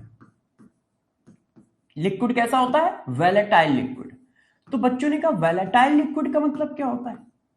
और एक लिक्विड होता है नॉन वोलेटाइल लिक्विड।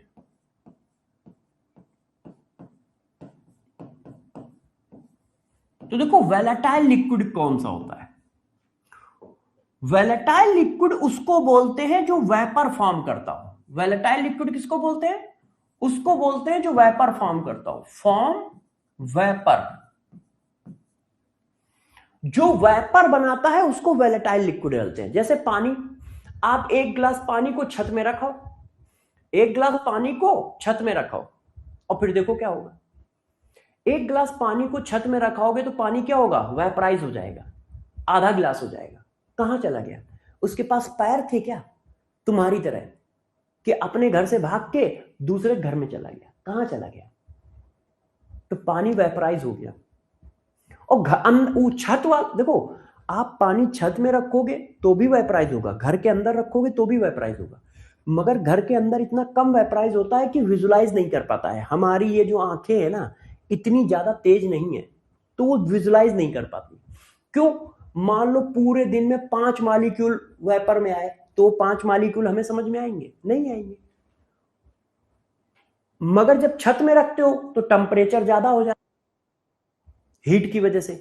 तो अब पूरे दिन में क्या है, 10-12 खरब मॉलिक्यूल वेपराइज हो गए, तो पानी का लेवल नीचे आ जाता है। तो हमें दिखता है। तो पानी आप घर में कहीं पर भी रखो या ऊपर रखो, वेपराइज होता है। तो पानी वेपर फॉर्म करता है, इसका मतलब ये कैसा लिक्विड है? वेलेटाइल लिक्विड है। वाटर कैसा लिक्विड है? वेलेटाइल लिक्विड है। अब आपका तेल, कौन सा तेल? सरसों का तेल। पेट्रोल नहीं, पेट्रोल भी लिक्विड है। पेट्रोल छोड़ दो, पेट्रोल तो इतनी तेजी से वेपराइज होता है कि पूछो मत। आप अभी 1 लीटर पेट्रोल छत पे रखाओ जाके, बस पापा से पूछ के जाना, नहीं तो बहुम मारेंगे, कहेंगे पेट्रोल मोदी जी ने 110 रुपए कर रखा है, 100 रुपए कर रखा है, और तुम उसको छत में रख के उड़ा रहे हो, है ना? तो तबीयत से मारे जाओगे। वैसे भी तुम्हारा सिलेक्शन नहीं हुआ, वैसे भी पापा अंदर से कहीं ना कहीं गुस्से में है, तो पता चला पूरा गुस्सा निकल जाए। तो यदि तुम 1 लीटर पेट्रोल ऊपर रखाओ और 1 घंटे का समय दो, सारा पेट्रोल उड़ जाएगा, सारा पेट्रोल उड़ जाएगा।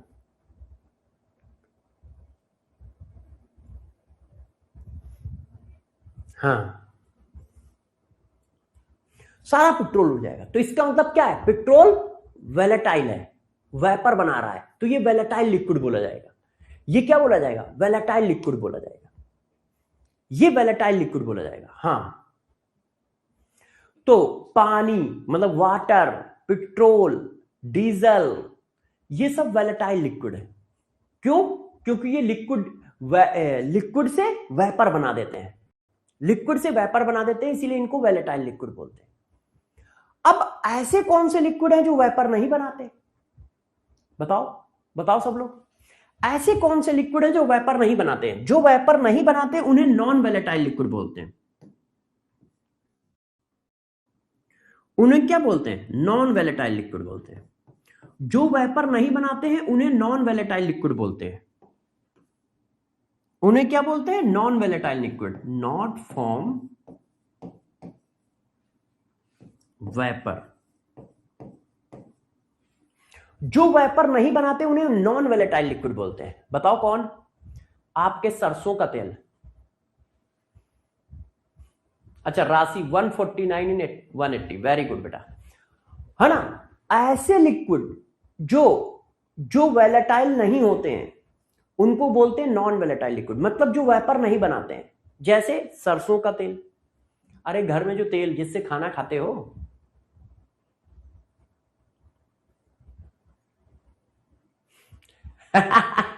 हाँ बिल्कुल उड़ जाएगा प्रिंस।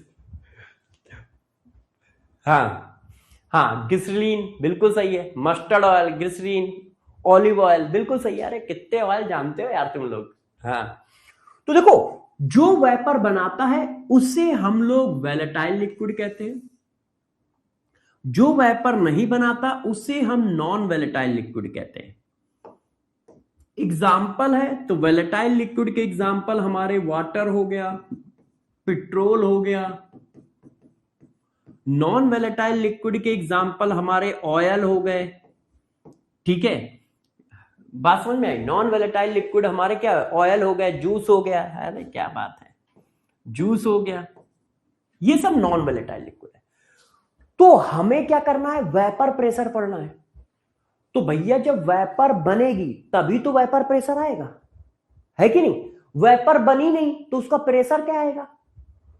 तो नॉन वेलेटाइल लिक्विड का कोई वेपर प्रेशर नहीं होता है, मतलब उनका वेपर प्रेशर 0 होता है। नॉन वेलेटाइल लिक्विड का वेपर प्रेशर क्या होता है? 0। क्यों?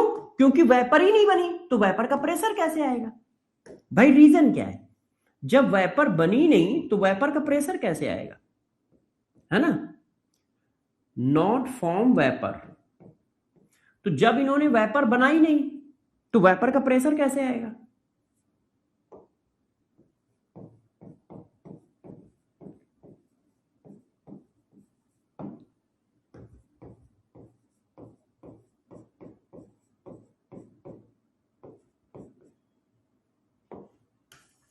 जब वेपर बनती है तो वेपर का प्रेशर आता है। तो नॉन वेलेटाइल लिक्विड का वेपर प्रेशर क्या होगा? 0। नहीं, प्योर लिक्विड नहीं होता आशीष। नॉन वेलेटाइल लिक्विड का वेपर प्रेशर क्या होगा? 0। क्यों? क्योंकि वेपर ही नहीं बनी। तो जब वेपर नहीं बनी तो वेपर का प्रेशर कैसे आए? अब इनका वेपर प्रेशर होता है तो कैसे निकाला जाता है, कितना होता है, ये हमें पढ़ना है।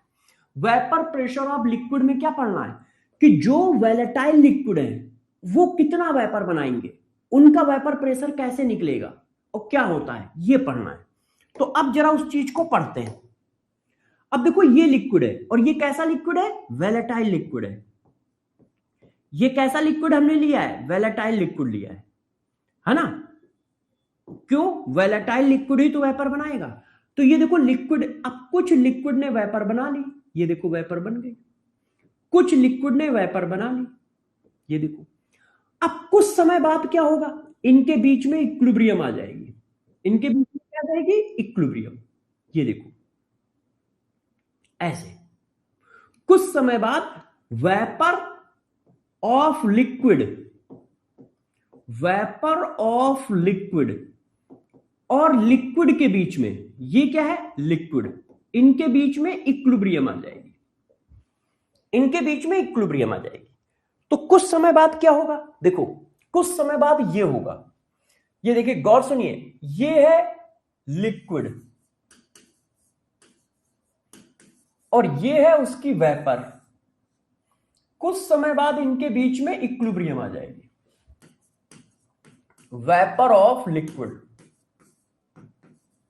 इनके बीच में इक्विलिब्रियम आ जाएगी। ये देखिए, अब देखो लिक्विड से वेपर बनना क्या बोला जाता है, बताओ। सॉरी, लिक्विड से वेपर बनना क्या बोला जाता है, लिक्विड से वेपर बनने को क्या बोलते हैं, कोई बता सकता है। लिक्विड से वेपर बनने को बोला जाता है एवोपोरेशन। लिक्विड से वेपर बनने को क्या बोलते हो, एवोपोरेशन।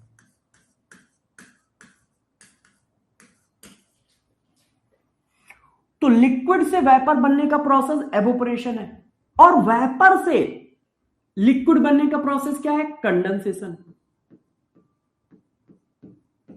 तो इन दोनों के बीच में क्या हो गई, इक्विलिब्रियम आ गई।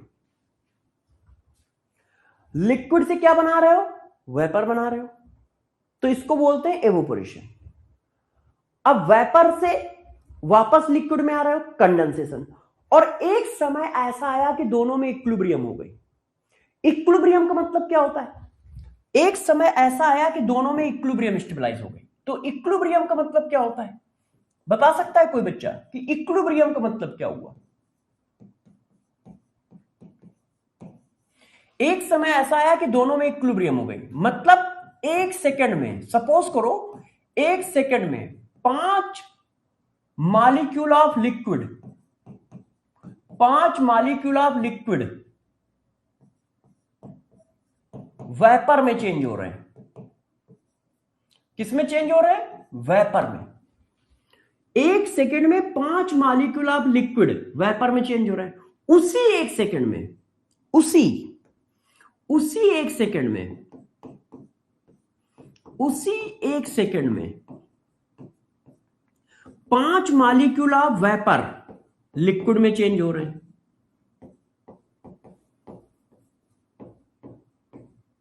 किसमें चेंज हो रहे हैं, लिक्विड में। जब ऐसा हो जाएगा तो हम उसको इक्विलिब्रियम बोलेंगे। तो रिजल्टेंट चेंज कितना आया, 0। क्यों, अब गौर समझना, एक सेकंड में मैं 5 रुपए विवेक को दूंगा, उसी एक सेकंड में विवेक 5 रुपए मुझे देगा। तो मैंने 5 विवेक को दिए, देखो 2 हाथ है, मैंने विवेक को दिए, विवेक से मैंने लिए उसी एक सेकंड में।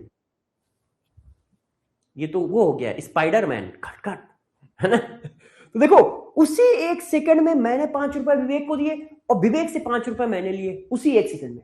अब बताओ मेरे पास कितने पैसे आए, क्या मेरे पैसे बढ़े, नहीं।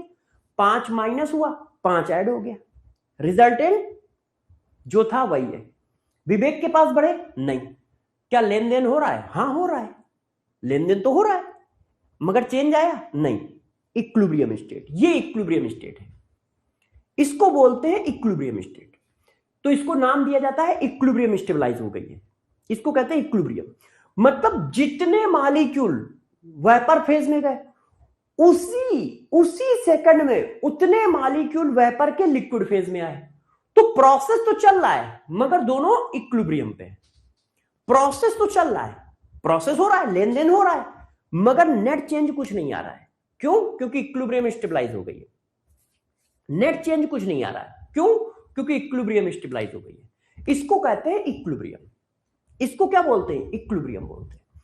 तो होगा क्या? कंटेनर आपका क्लोज है, तो जो वेपर बनेगी वो बाहर थोड़ी निकल पाएगी। क्यों? कंटेनर क्लोज है, कंटेनर क्लोज है। इसका मतलब समझ पाए? बताओ इसका मतलब क्या हुआ?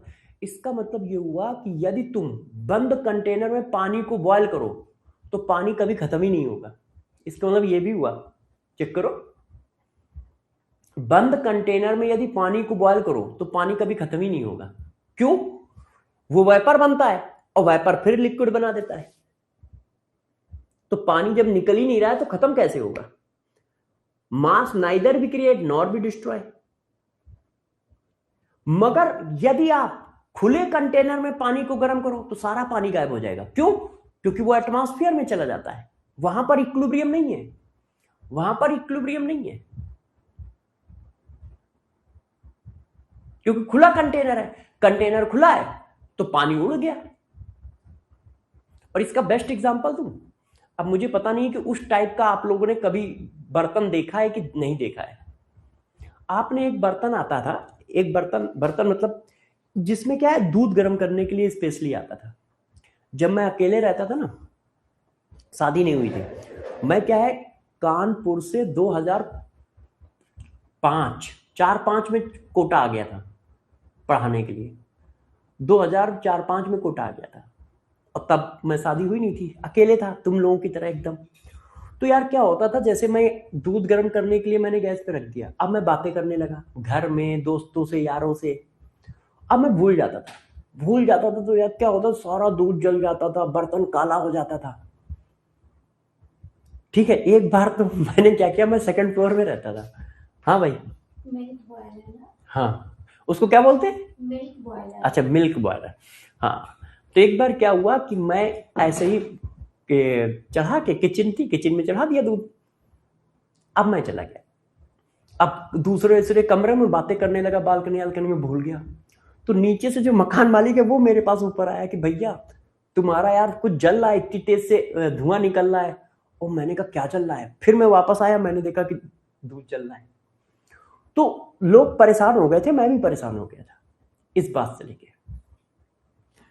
तो फिर मैंने घर में बताया, तो उन्होंने बताया कि तुम एक काम करो। घर में जब मैंने बताया तो उन्होंने कहा तुम एक काम करो, मिल्क बॉयलर ले लो। मिल्क बॉयलर में क्या होता है, वो 2 लेयर का होता है, उसमें बीच में पानी भरा होता है, है ना? बिल्कुल उसी तरह का होगा जैसे ये है ना, ये। अब इसमें क्या हो, एक और लेयर हो और उसके बीच वाली लेयर में पानी भरा हो, और फिर इसके अंदर दूध डाल दो, गर्म कर दो। अब उसमें क्या होता है, दूध जलता ही नहीं है, और सीटी भी लगी होती है। अच्छा, तो सीटी भी लगी होती है, तो उससे सीटी की आवाज भी आती है, तो आपको पता चल जाता है। तो मेरे जैसे मक्कार लोगों के लिए बताया गया था वो। मेरे जैसे मक्कार लोग, भाई मैं कभी घर से बाहर गया नहीं था, तो इतनी ज्यादा अवेयरनेस नहीं थी, ऊपर से मैं भूलता बहुत था कि पता था दूध चढ़ा दिया। अच्छा, वेज नॉन वेज मैं खाता नहीं। अब वेज वाला आदमी क्या खाएगा? वो दूध पिएगा, चाय पिएगा, यही सब करेगा यार, और क्या कर लेगा वो। तो जो मिल्क बॉयलर है ना, मैं वही बताना चाह रहा हूं, उसमें क्या होता था कि पानी भर के एक सीटी टाइप की भी लगी होती थी, वो हल्की सी आवाज भी करती थी, इससे पता चल जाता था कि हाँ यार गर्म हो गया, जाके बंद कर दो। हाँ, एक बच्चा पूछ रहा है पीछे से, सर आपको वाइफ सपोर्ट कर रही है। हाँ, उन्हीं ने बताया नाम, मैं तो भूल गया था नाम। मैं तो भूल जाता हूँ ना, मैं तो नाम भूल गया था। हाँ बेटा, अंसारी। वहां तब पढ़ाता था जब लव कुश हुए थे, वहां 2008 के आसपास था, 8-9। अच्छा अली, कर दूंगा। चलो वो बात, अब अरे उस बात को छोड़ो, फिर बताएंगे, है ना? हाँ, तो देखो इक्विलिब्रियम आ जाएगी। तो इक्विलिब्रियम का मतलब समझ रहे हो? इक्विलिब्रियम का मतलब क्या है? जितने मॉलिक्यूल वेपर फेज में गए, उतने ही मॉलिक्यूल वेपर से लिक्विड फेज में आ गए। तो लिक्विड से वेपर जाने को क्या बोलते हैं? लिक्विड से वेपर जाने को बोलते हैं एवोपोरेशन। वेपर से लिक्विड में आने को बोलते हैं कंडेंसेशन। अब ये इक्विलिब्रियम स्टेबलाइज हो गई। ये इक्विलिब्रियम स्टेबलाइज हो गई। ये क्या है, ये इक्विलिब्रियम स्टेबलाइज हो गई, हो गई, हो गई। अब देखो जब इक्विलिब्रियम स्टेबलाइज हो जाएगी तो ये जो वेपर है, ये जो वेपर है, ये वेपर के मॉलिक्यूल क्या कंटेनर से टकराएंगे, यस या नो? ये वेपर के मॉलिक्यूल क्या कंटेनर से टकराएंगे, यस या नो? ये वेपर के मॉलिक्यूल हर जगह पे टकराएंगे कि नहीं टकराएंगे? पहले मुझे बस ये बता दो, ये वेपर के मॉलिक्यूल हर जगह पे टकराएंगे कि नहीं टकराएंगे? हाँ।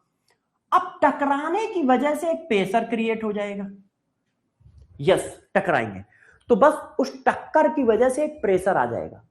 उस प्रेशर को ही लिक्विड का वेपर प्रेशर कहते हैं, उस प्रेशर को ही लिक्विड का वेपर प्रेशर कहते हैं। लिक्विड की वेपर जो प्रेशर जनरेट करती है, जो प्रेशर जनरेट करती है, उस प्रेशर को ही वेपर प्रेशर ऑफ लिक्विड कहते हैं। तो वेपर प्रेशर ऑफ लिक्विड क्या होता है?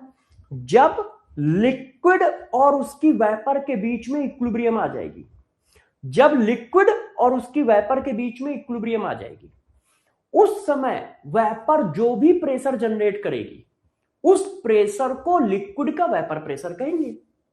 अब प्रेशर जनरेट कैसे करती है? कोलिजन से। वो लिक्विड पे कोलिजन करेगी, वॉल पे कोलिजन करेगी, जिसकी वजह से प्रेशर जनरेट हो जाएगा, जिसकी वजह से प्रेशर जनरेट हो गया। और उस प्रेशर को ही क्या कहोगे? वेपर प्रेशर ऑफ लिक्विड कहोगे। तो सबसे पहले वेपर प्रेशर की डिफिनीशन समझ में आई क्या? लिक्विड और उसकी वेपर के बीच में जब इक्विलिब्रियम आ जाएगी, लिक्विड और उसकी वेपर के बीच में जब इक्विलिब्रियम आ जाएगी, तो ये वेपर जो प्रेशर जनरेट करेगी, उस प्रेशर को ही वेपर प्रेशर ऑफ लिक्विड कहेंगे। ये वेपर जो प्रेशर जनरेट करेगी, ये वेपर जो प्रेशर जनरेट करेगी, उस प्रेशर को ही वेपर प्रेशर ऑफ लिक्विड कहोगे। डिफिनीशन क्लियर है? हाँ, डिफिनीशन क्लियर है क्या? फिर से समझो, लिक्विड और उसकी वेपर के बीच में जब इक्विलिब्रियम आ जाएगी, लिक्विड और उसकी वेपर के बीच में जब इक्विलिब्रियम आ जाएगी, उस समय वेपर जो प्रेशर जनरेट करेगी, उसी को वेपर प्रेशर ऑफ लिक्विड कहेंगे, उसी को वेपर प्रेशर ऑफ लिक्विड कहेंगे। क्लियर है? डिफिनीशन क्लियर है कि नहीं? पहले ये बताओ। भूमि, बेटा आपका नेट कमजोर है भूमि, इसीलिए आपका वीडियो अटक रहा है, और किसी के नहीं रहा है। डिफिनीशन क्लियर है क्या? लिक्विड और वेपर के बीच में जब इक्विलिब्रियम आ जाएगी, उस समय जो भी वेपर का प्रेशर होगा, उसे वेपर प्रेशर ऑफ लिक्विड कहेंगे। उस समय जो भी वेपर का प्रेशर होगा, उसे वेपर प्रेशर ऑफ लिक्विड कहेंगे। बेटा डोंगरा, उस समय में सबसे पहली मेरी ज्वाइनिंग जो थी कैरियर पॉइंट थी, कोटा कैरियर पॉइंट। फिर मैंने कोटा बंसल ज्वाइन किया, बंसल क्लासेस जो जेई का था। पहले शुरुआत में मैं जेई पढ़ाता था, फिर मैंने बंसल का क्लासेस ज्वाइन किया जेई। तो पहले मैं जब कोटा गया था शुरुआत में, तो कैरियर पॉइंट गया था, कैरियर पॉइंट से बंसल चला गया, बंसल कोटा, बंसल कोटा जो अब बंद हो चुका है, आईआईटी जेई का, है ना। फिर बंसल से मैं आ गया था इधर नारायणा, साउथ इंडिया का जो है, साउथ इंडिया का नारायण नहीं है वहां,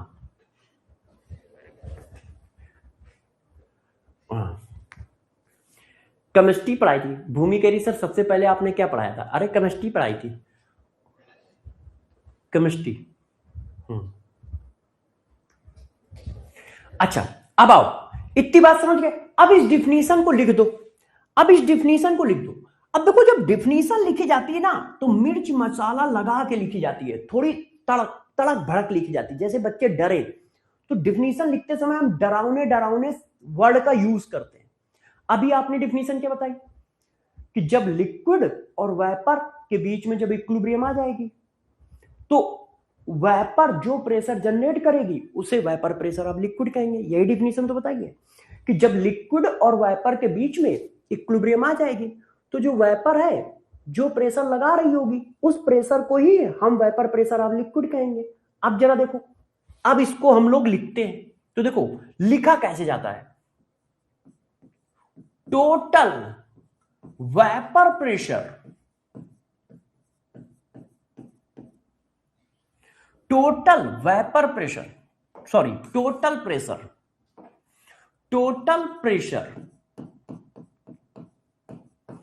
exert by vapor, total pressure exerted by vapor on the surface of liquid, on the surface of liquid at equilibrium,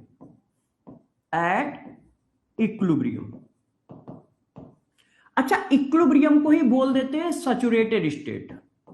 ये लो, सैचुरेटेड स्टेट का मतलब जब इक्विलिब्रियम आ जाए, एट इक्विलिब्रियम या saturated state is known as vapour pressure of liquid,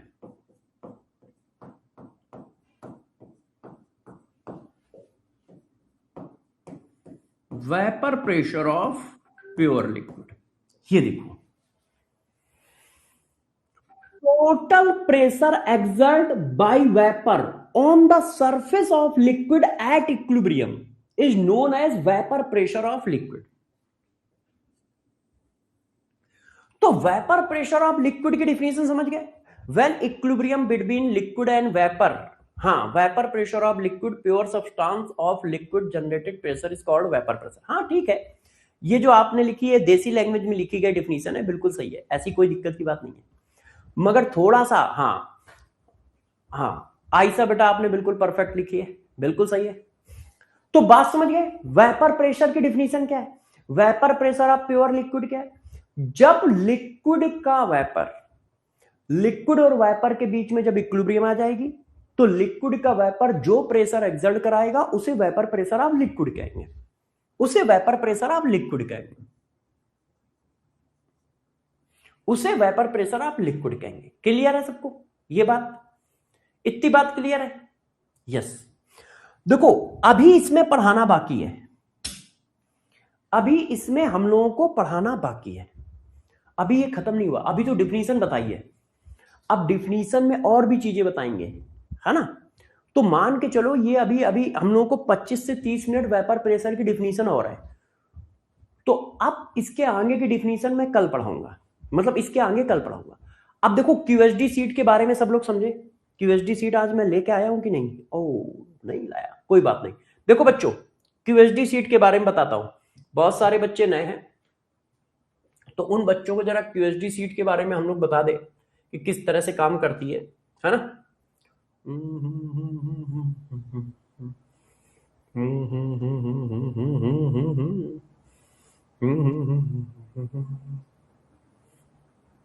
तो आप सभी बच्चों को क्यूएसडी सीट करनी है, ठीक है? क्यूएसडी सीट में हम लोग क्या क्या करते हैं सारे बच्चे बताएंगे। देखो क्यूएसडी सीट में मैं डेली 5 क्वेश्चन देता हूं, और कौन से देता हूं? जो मैंने क्लास में पढ़ाए हैं, जो मैंने क्लास में पढ़ाए हैं उस तरह से मैं आपको 5 क्वेश्चन लिख के देता हूं। ये देखो क्यूएसडी सीट नंबर 1 से दूंगा, है ना? हर चैप्टर में दूंगा। जैसे पिछले चैप्टर में मैंने 17 या 21 क्यूएसडी सीट दी हैं, पिछले चैप्टर में मैंने 17 या 21 क्यूएसडी सीट दी है, आई थिंक 17 दी है। तो मैं क्यूएसडी सीट दूंगा, आपका काम क्या होगा? उन 5 क्वेश्चनों को डेली करके लाना। और ये कहां अपलोड की जाएंगी? जहां पर लेक्चर नोट्स अपलोड होंगे, जहां पर आप अभी ये वीडियो देख रहे हो ना, इस वीडियो को, जो वीडियो देख रहे हो ना आप, इसी के बगल में देखना एक ऑप्शन होगा, वहां पर ये अपलोड होंगी। ये पूरा लेक्चर की पीडीएफ जो मैंने पढ़ाया है, इस पूरे लेक्चर की पीडीएफ इसी वीडियो के अगल बगल अपलोड होगी, आधे घंटे बाद हो जाएगी। क्यों? क्योंकि अभी मैं 5 क्वेश्चन लिखूंगा। कौन से लिखूंगा? जो मैंने आज पढ़ाया है उसी पर बेस्ड 5 क्वेश्चन लिख दूंगा नए तरीके के। आप इनको करके आइएगा, कल मैं पहले क्वेश्चन डिस्कस करूंगा, फिर क्लास स्टार्ट होगी, और ये सर्किल में ऐसे ही चलता रहेगा जब तक ये चैप्टर चलेगा। डेली 5 क्वेश्चन की क्यूएसडी सीट दी जाएगी, ठीक है? और जैसे ही अगली क्लास में आऊंगा पहले वो डिस्कस करूंगा, आप अपने आंसर मैच करोगे और फिर आगे। इससे क्या होगा? इससे ये होगा कि हर सब टॉपिक के क्वेश्चन आपको करने को मिल जाएंगे। साथ साथ में ये भी होगा कि आपने कितना समझा, भाई जो मैंने आज पढ़ाया ये कितना समझा, क्वेश्चन करने से पता चल जाएगा, कर पा रहे हो। हाँ, अब नया चैप्टर है तो क्यूएसडी सीट नंबर 1 से स्टार्ट होगा। नया चैप्टर है, क्यूएसडी सीट नंबर 1 से स्टार्ट होगा। क्यूएसडी सीट नंबर 1 2 3 4 5 करते हुए हम लोग इसको खत्म करेंगे। इसी तरह से ये चलता रहेगा, ठीक है। तो कल सभी बच्चे क्यूएसडी सीट करके आएंगे। अब हम लोग कल मिलेंगे, ठीक है। और कोई दिक्कत हो तो बताइएगा।